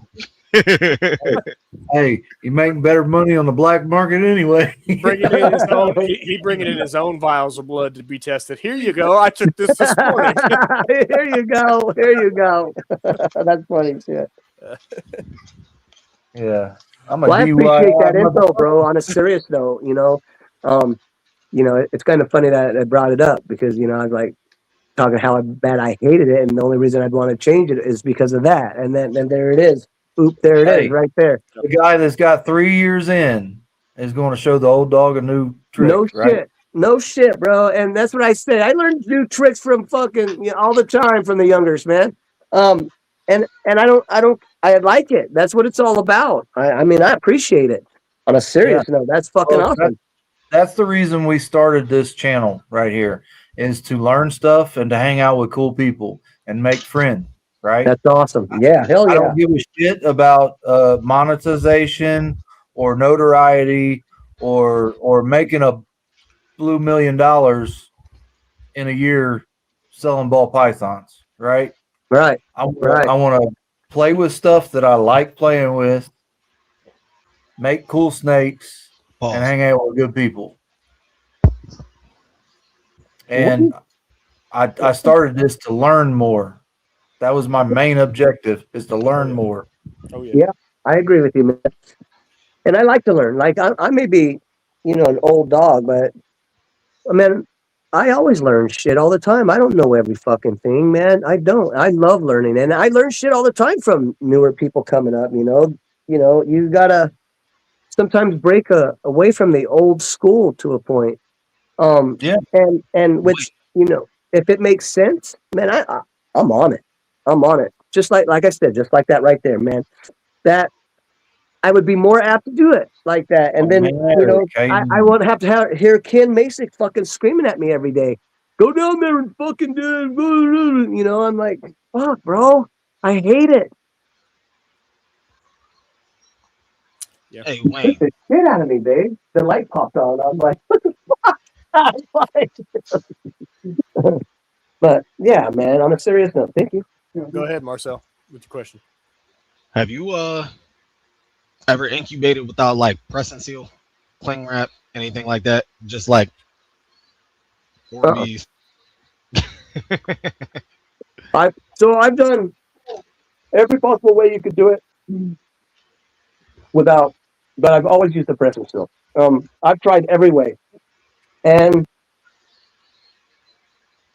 I went back going to straight with the perlite. I like perlite. I think it's cleaner. So you hopped on the Orby? I've done the Orby shit. I've done the Orby shit. What was the bad point to that one? I don't like that. I don't think it's hygienic enough. Honestly, I just, and it's my own opinion. I don't think you get, once you use an Orby, I just don't think they're fucking, for myself. I tried them and I just didn't like relying on some fucking ball, like a gel ball. I mean, I'm being honest right now. I love Just it. like Give in it to me water, straight. straight water. I did straight water once too. Okay, let's Yeah. do that. The Yeah. only thing I didn't like about that is your snake can drown. You know, fuck. You know, if they get underneath, you know, your tray or whatever you put them on, Mhm. and you're not around, you know, they'll be there when they come out of the egg or something like that. You know, and I'm going to tell you right now that it almost happened to me. That's why I don't do it. The Orbeez, I worry about maybe, you know, too much condensation or maybe it burns out or something. You know, I don't fucking know. I'm just scared. I used a little bit of it and then not at one time. It went okay, but I just didn't like it. I did it all together as my wife. I put every different way together at one fucking time with a different clutch. I promise I did. I was like, you know, I'm going to try all these different ways and see if there's any different in any of the ways. And I'm going to be honest with you. Nope.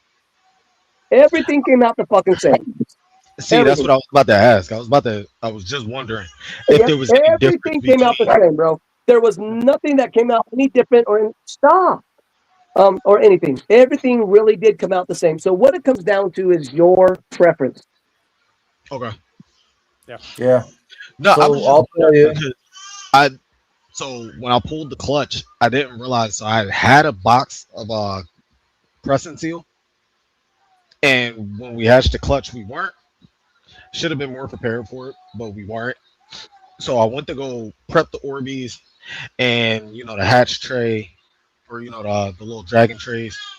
You know what I mean? Yeah, Not yeah. we don't use the light diffusers or anything like that, but went to go prep the shoebox container and everything. Then got everything together, got the Orbeez in there in the water and everything, and then realized, oh shit, where's the pressing seal? So considering the fact that we just moved, I'm like, you got to be kidding me. This pressing seal is nowhere. All right, I guess I'm just gonna throw one of the little Govee hygrometer thermometer little boxes, the Wi-Fi ones, Right. in the little box with it, and just monitor temp and humidity. Everything's been fine. I mean, You can also go out and just buy press and seal and put it on now if you wanted to. yeah, I will. Yeah. I will. Yeah. At some So the main Yeah, thing is yeah. if you see them deflating a little early. Yep. Yeah. Yep. Yeah, that's what you want to look at. So That's nine what I've times been out of 10, because those Orbeez are constantly casting off humidity. Mm-hmm. You're going to be humid enough in that box. That press and seal is just a little insurance policy. See, Right. and I'm a little weird because I think in this hobby we're all a little weird. But anyway, I do a little bit of water with the Orbeez. So there's the Orbeez, and then there's a little bit like a eighth of an inch, if that, of water in the bottom of the shoebox container with the Orbeez. So Yeah, that ain't gonna hurt it. No, it's just gonna keep it hydrated. Hmm. I don't see Yeah. it hurting it at all. At all. You know, it's no different than just putting it all in water. Brave there, brought you up ain't got a no good- room to talk. You more than a little. You're Brave more brought weird up than a I good am. question again. He said, how long does it take you to clean your ball pythons? It depends on what kind of mental state I'm in. We'll just leave it at that. 'Cause- And it really does depend. If you're doing a full substrate swap, do you have extra tubs? There's a lot of variables there, yeah. right? Yeah. So I've noticed. How many rolls of paper towel you got on hand, or you have to go to your stock room to Yeah. get the rest, kind of So thing. if it's just spot cleaning, I can breeze through the stuff pretty quick. Adding a little bit of humidity, breeze through it pretty quick. Right? Mhm. You only really got to worry about the stucurate on the side. Like right here's the pile of poop. Take the substrate away from it. But still, you want to do substrate changes every once in a while. It can't be straight spot cleaning for a year on end. Right. You know what I mean? So I'm sitting at right around 100, and just like John said, depending on my state of mind, I can come in here and spend No. 2 hours and get everything crystal spot clean, crystal clear, perfectly here- clean. Here's the other side of that too, man. If you over clean your snakes, I'm going to tell you right now, there's a lot of times that it keeps them uncomfortable and they won't lay. And you can think I'm Yeah. crazy all you want. No, But I'm telling you, that's it's the fair. truth. Yeah. If you keep taking the smell out of there and keep taking their stuff out of there, it puts them in a I don't even know what to call it. But Wouldn't that kind It of makes be? them uncomfortable. You said it right the first time. It's Wouldn't it like kinda be I the same way as- firmly believe in pairing dirty because all that pheromone and all that funk is in there. And if you get some wild snakes, man, if they're in a clean box, they'll make it dirty. I'm telling you I right was now, about to say, I've had a couple Yeah. that did that. Yeah. Is two that I pair every single time I throw her that orange high OD calico. The Crap. second I throw And a the- male in there, I go check back like an hour later, and she done literally had a blowout in her Yeah. tub. Oh, Like, yeah. I'm She's like "You got Picasso to painting get you a mural on the side, right? As, Yeah, as she's like- doing her little tail flicky dance that she's doing because she's Oh, all yeah. like, hot to trot, so she's Yeah. over here just painting it all over everything. I'm like, yo, Yep. but isn't that the same thing? Wouldn't that be kind of the same thing as when they don't want to eat and they're in too big of a tub, Mm-hmm. like they're uncomfortable with Yeah. you over cleaning and whatnot. They're uncomfortable. They don't feel safe. Yeah. It's too much new smells in a sense. Yeah. Yeah. So Yeah. I'll just Too many take out like when I'm spot cleaning. Yeah, if there's like urate stuck in a corner, I'm gonna scratch that stuff out a little bit, right? I'm gonna get it out of there. But I'll concentrate mostly on taking that pile of poop because that's what's going to mold. Because I keep on cypress, right? The cypress don't mold unless there's something else on it, or you keep it insanely wet. Too wet. Right. Too wet. Yep. I'll take out that pile of poop and just a little bit of stuff around it, and I'll throw in a handful of clean stuff and just kind of hose them down a little bit, and that's golden. 90% of the times when I'm cleaning, that's what's going to happen. But then after a while, it starts getting you can tell your cypress starts losing the color a little bit, right? Starts getting lighter. It does. It's been in there long enough. Yeah. So you got your fresh tub. I line it with fresh cypress. Put my my new water dish in there. I'll get the tub ready, and then I'll pull the snake out. I'll throw the new tub in there. If she's insanely dirty, like she got shit up her back, like some of them snakes do, especially the light ones, I might throw her in a fucking little bath or something. If she's not breeding, right? If she's breeding, I may, depending on how funky she is, I may throw her back in the tub. Keep some of that smell in there. That comment Mhm. right there. Big Worm hit Yup. it, said it best. And you Yup. guarantee the next Dude, day, dumped Sometimes water. it's not even the crap. next day. Ugh. You refresh their humidity, you clean their enclosure, they're shitting that night. Every time. Yep. Every time. I don't give a shit. Sometimes it'll take you 5 minutes. You close their tub. You go They check just wait for it. They just open that wait tub for it. all over again. And you're just like, okay. I'll tell you what I'm thankful for. 20 I don't minutes. have the ball pythons that like to shit in the fresh water. I do. Hatchlings, young snakes, bad about it. They will climb up in Yep. there and they will just boom, blow it out, and it makes a mess. Yeah, that's what we're just talking Makes about, a mess. Brave. That's exactly what we're talking about. You clean their tub, you refresh their humidity. They're like, I'm going to shit now. Yep. It's like, thank 100%. you. Thank you. Yeah. You gave me a fresh place to go take a bathroom. Yeah. Go to the bathroom.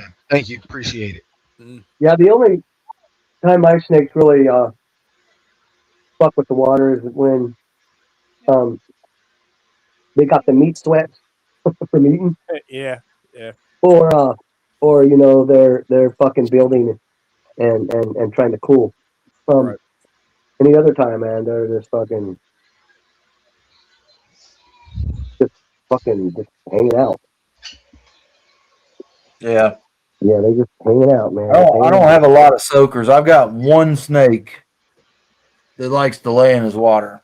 Yeah, I don't have soakers. I No, you know, other than just the hatchlings, but I think it's more curiosity for them. What they just happen to be coming up over the edge of the water dish, and it just happened to rub it down just right to where by the time they hit that, their cloaca, it's shooting right in the water dish, and then the water dish is tipping over because now all their weight's over the edge.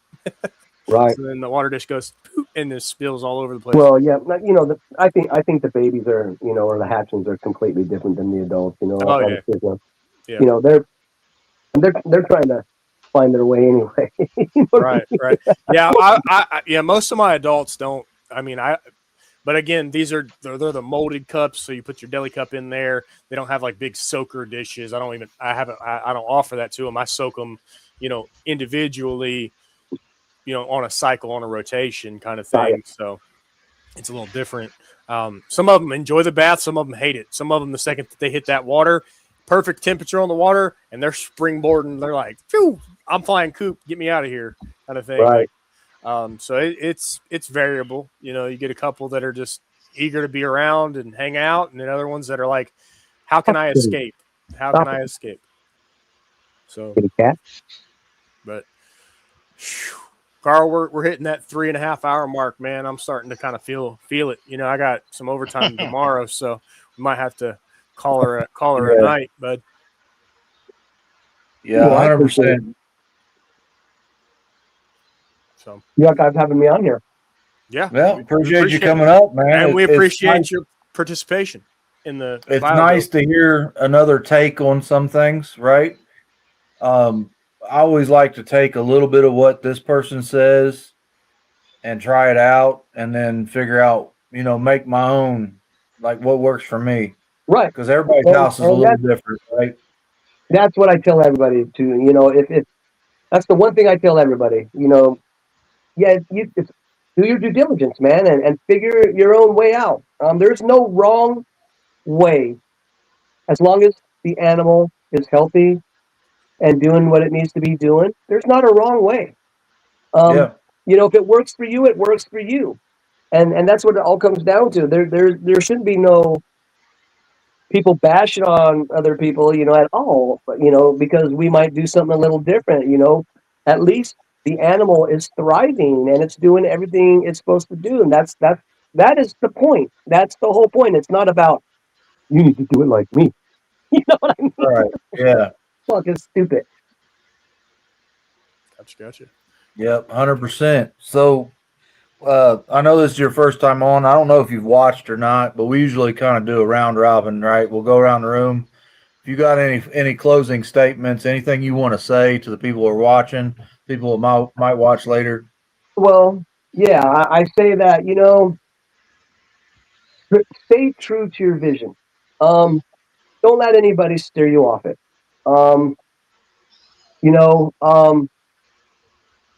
I believe as long as you stay true to your vision, you will come out happier, and successful. And you'll keep the passion. So, just stay in your own lane, man. Stay in your lane, get all the knowledge you can, and fun with it. Yep. What about you, Marcel? I guess everybody just be a positive voice in the hobby. That's it. Don't hate on what somebody else has going on. Or I guess the better phrase is gonna sound weird, but don't yuck somebody else's yum. Yep. I got you. That's it. Just be positive. Support everybody in the hobby because the hobby's small already as it is. So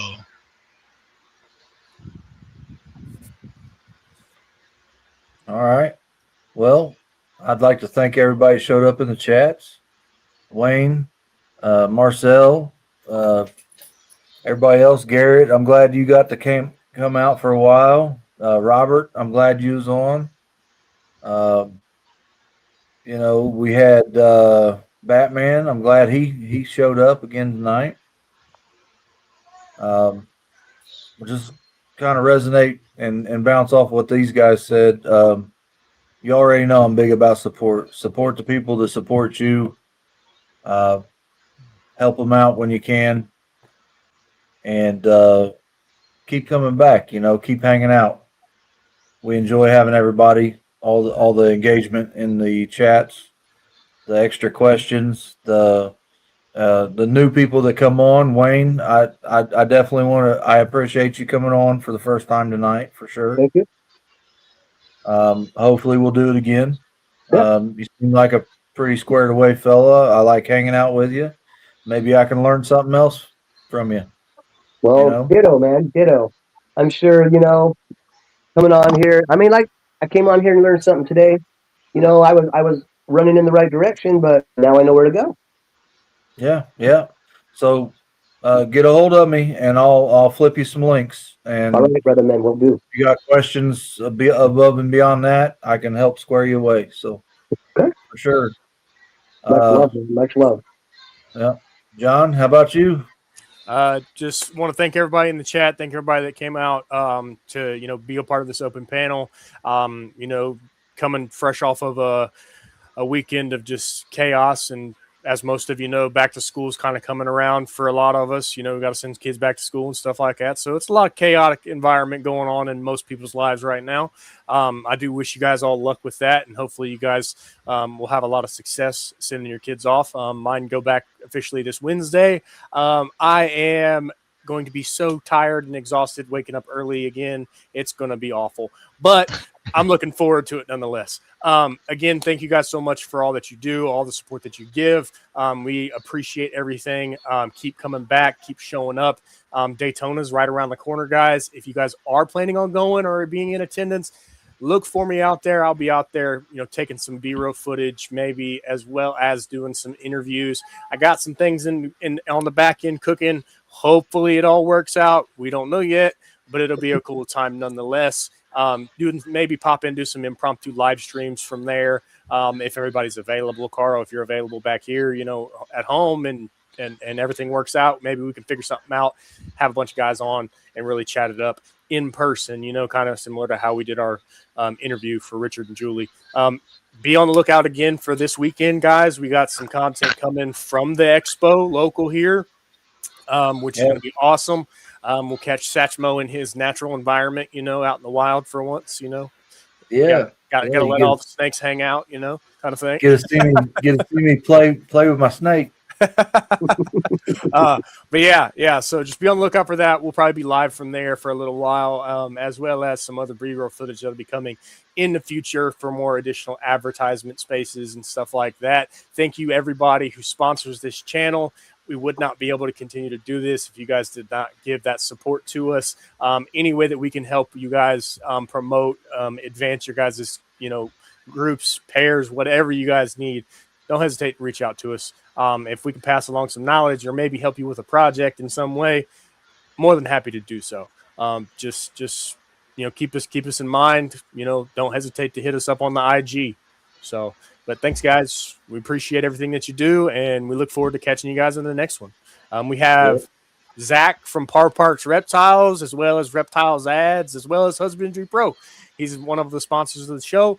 He'll be on. We're gonna do a little spotlight of him and let him get his soapbox and get up here and profess to you guys all why he's really awesome. So look forward to that. And Zach likes to talk, so I'm sure he will tell you exactly why he's awesome. There we go. Yeah. So yeah, come back next week. Hang out in the comments. Watch Zach and us make crazy ass comments and hang out. And enjoy the outro. See you guys later. Peace.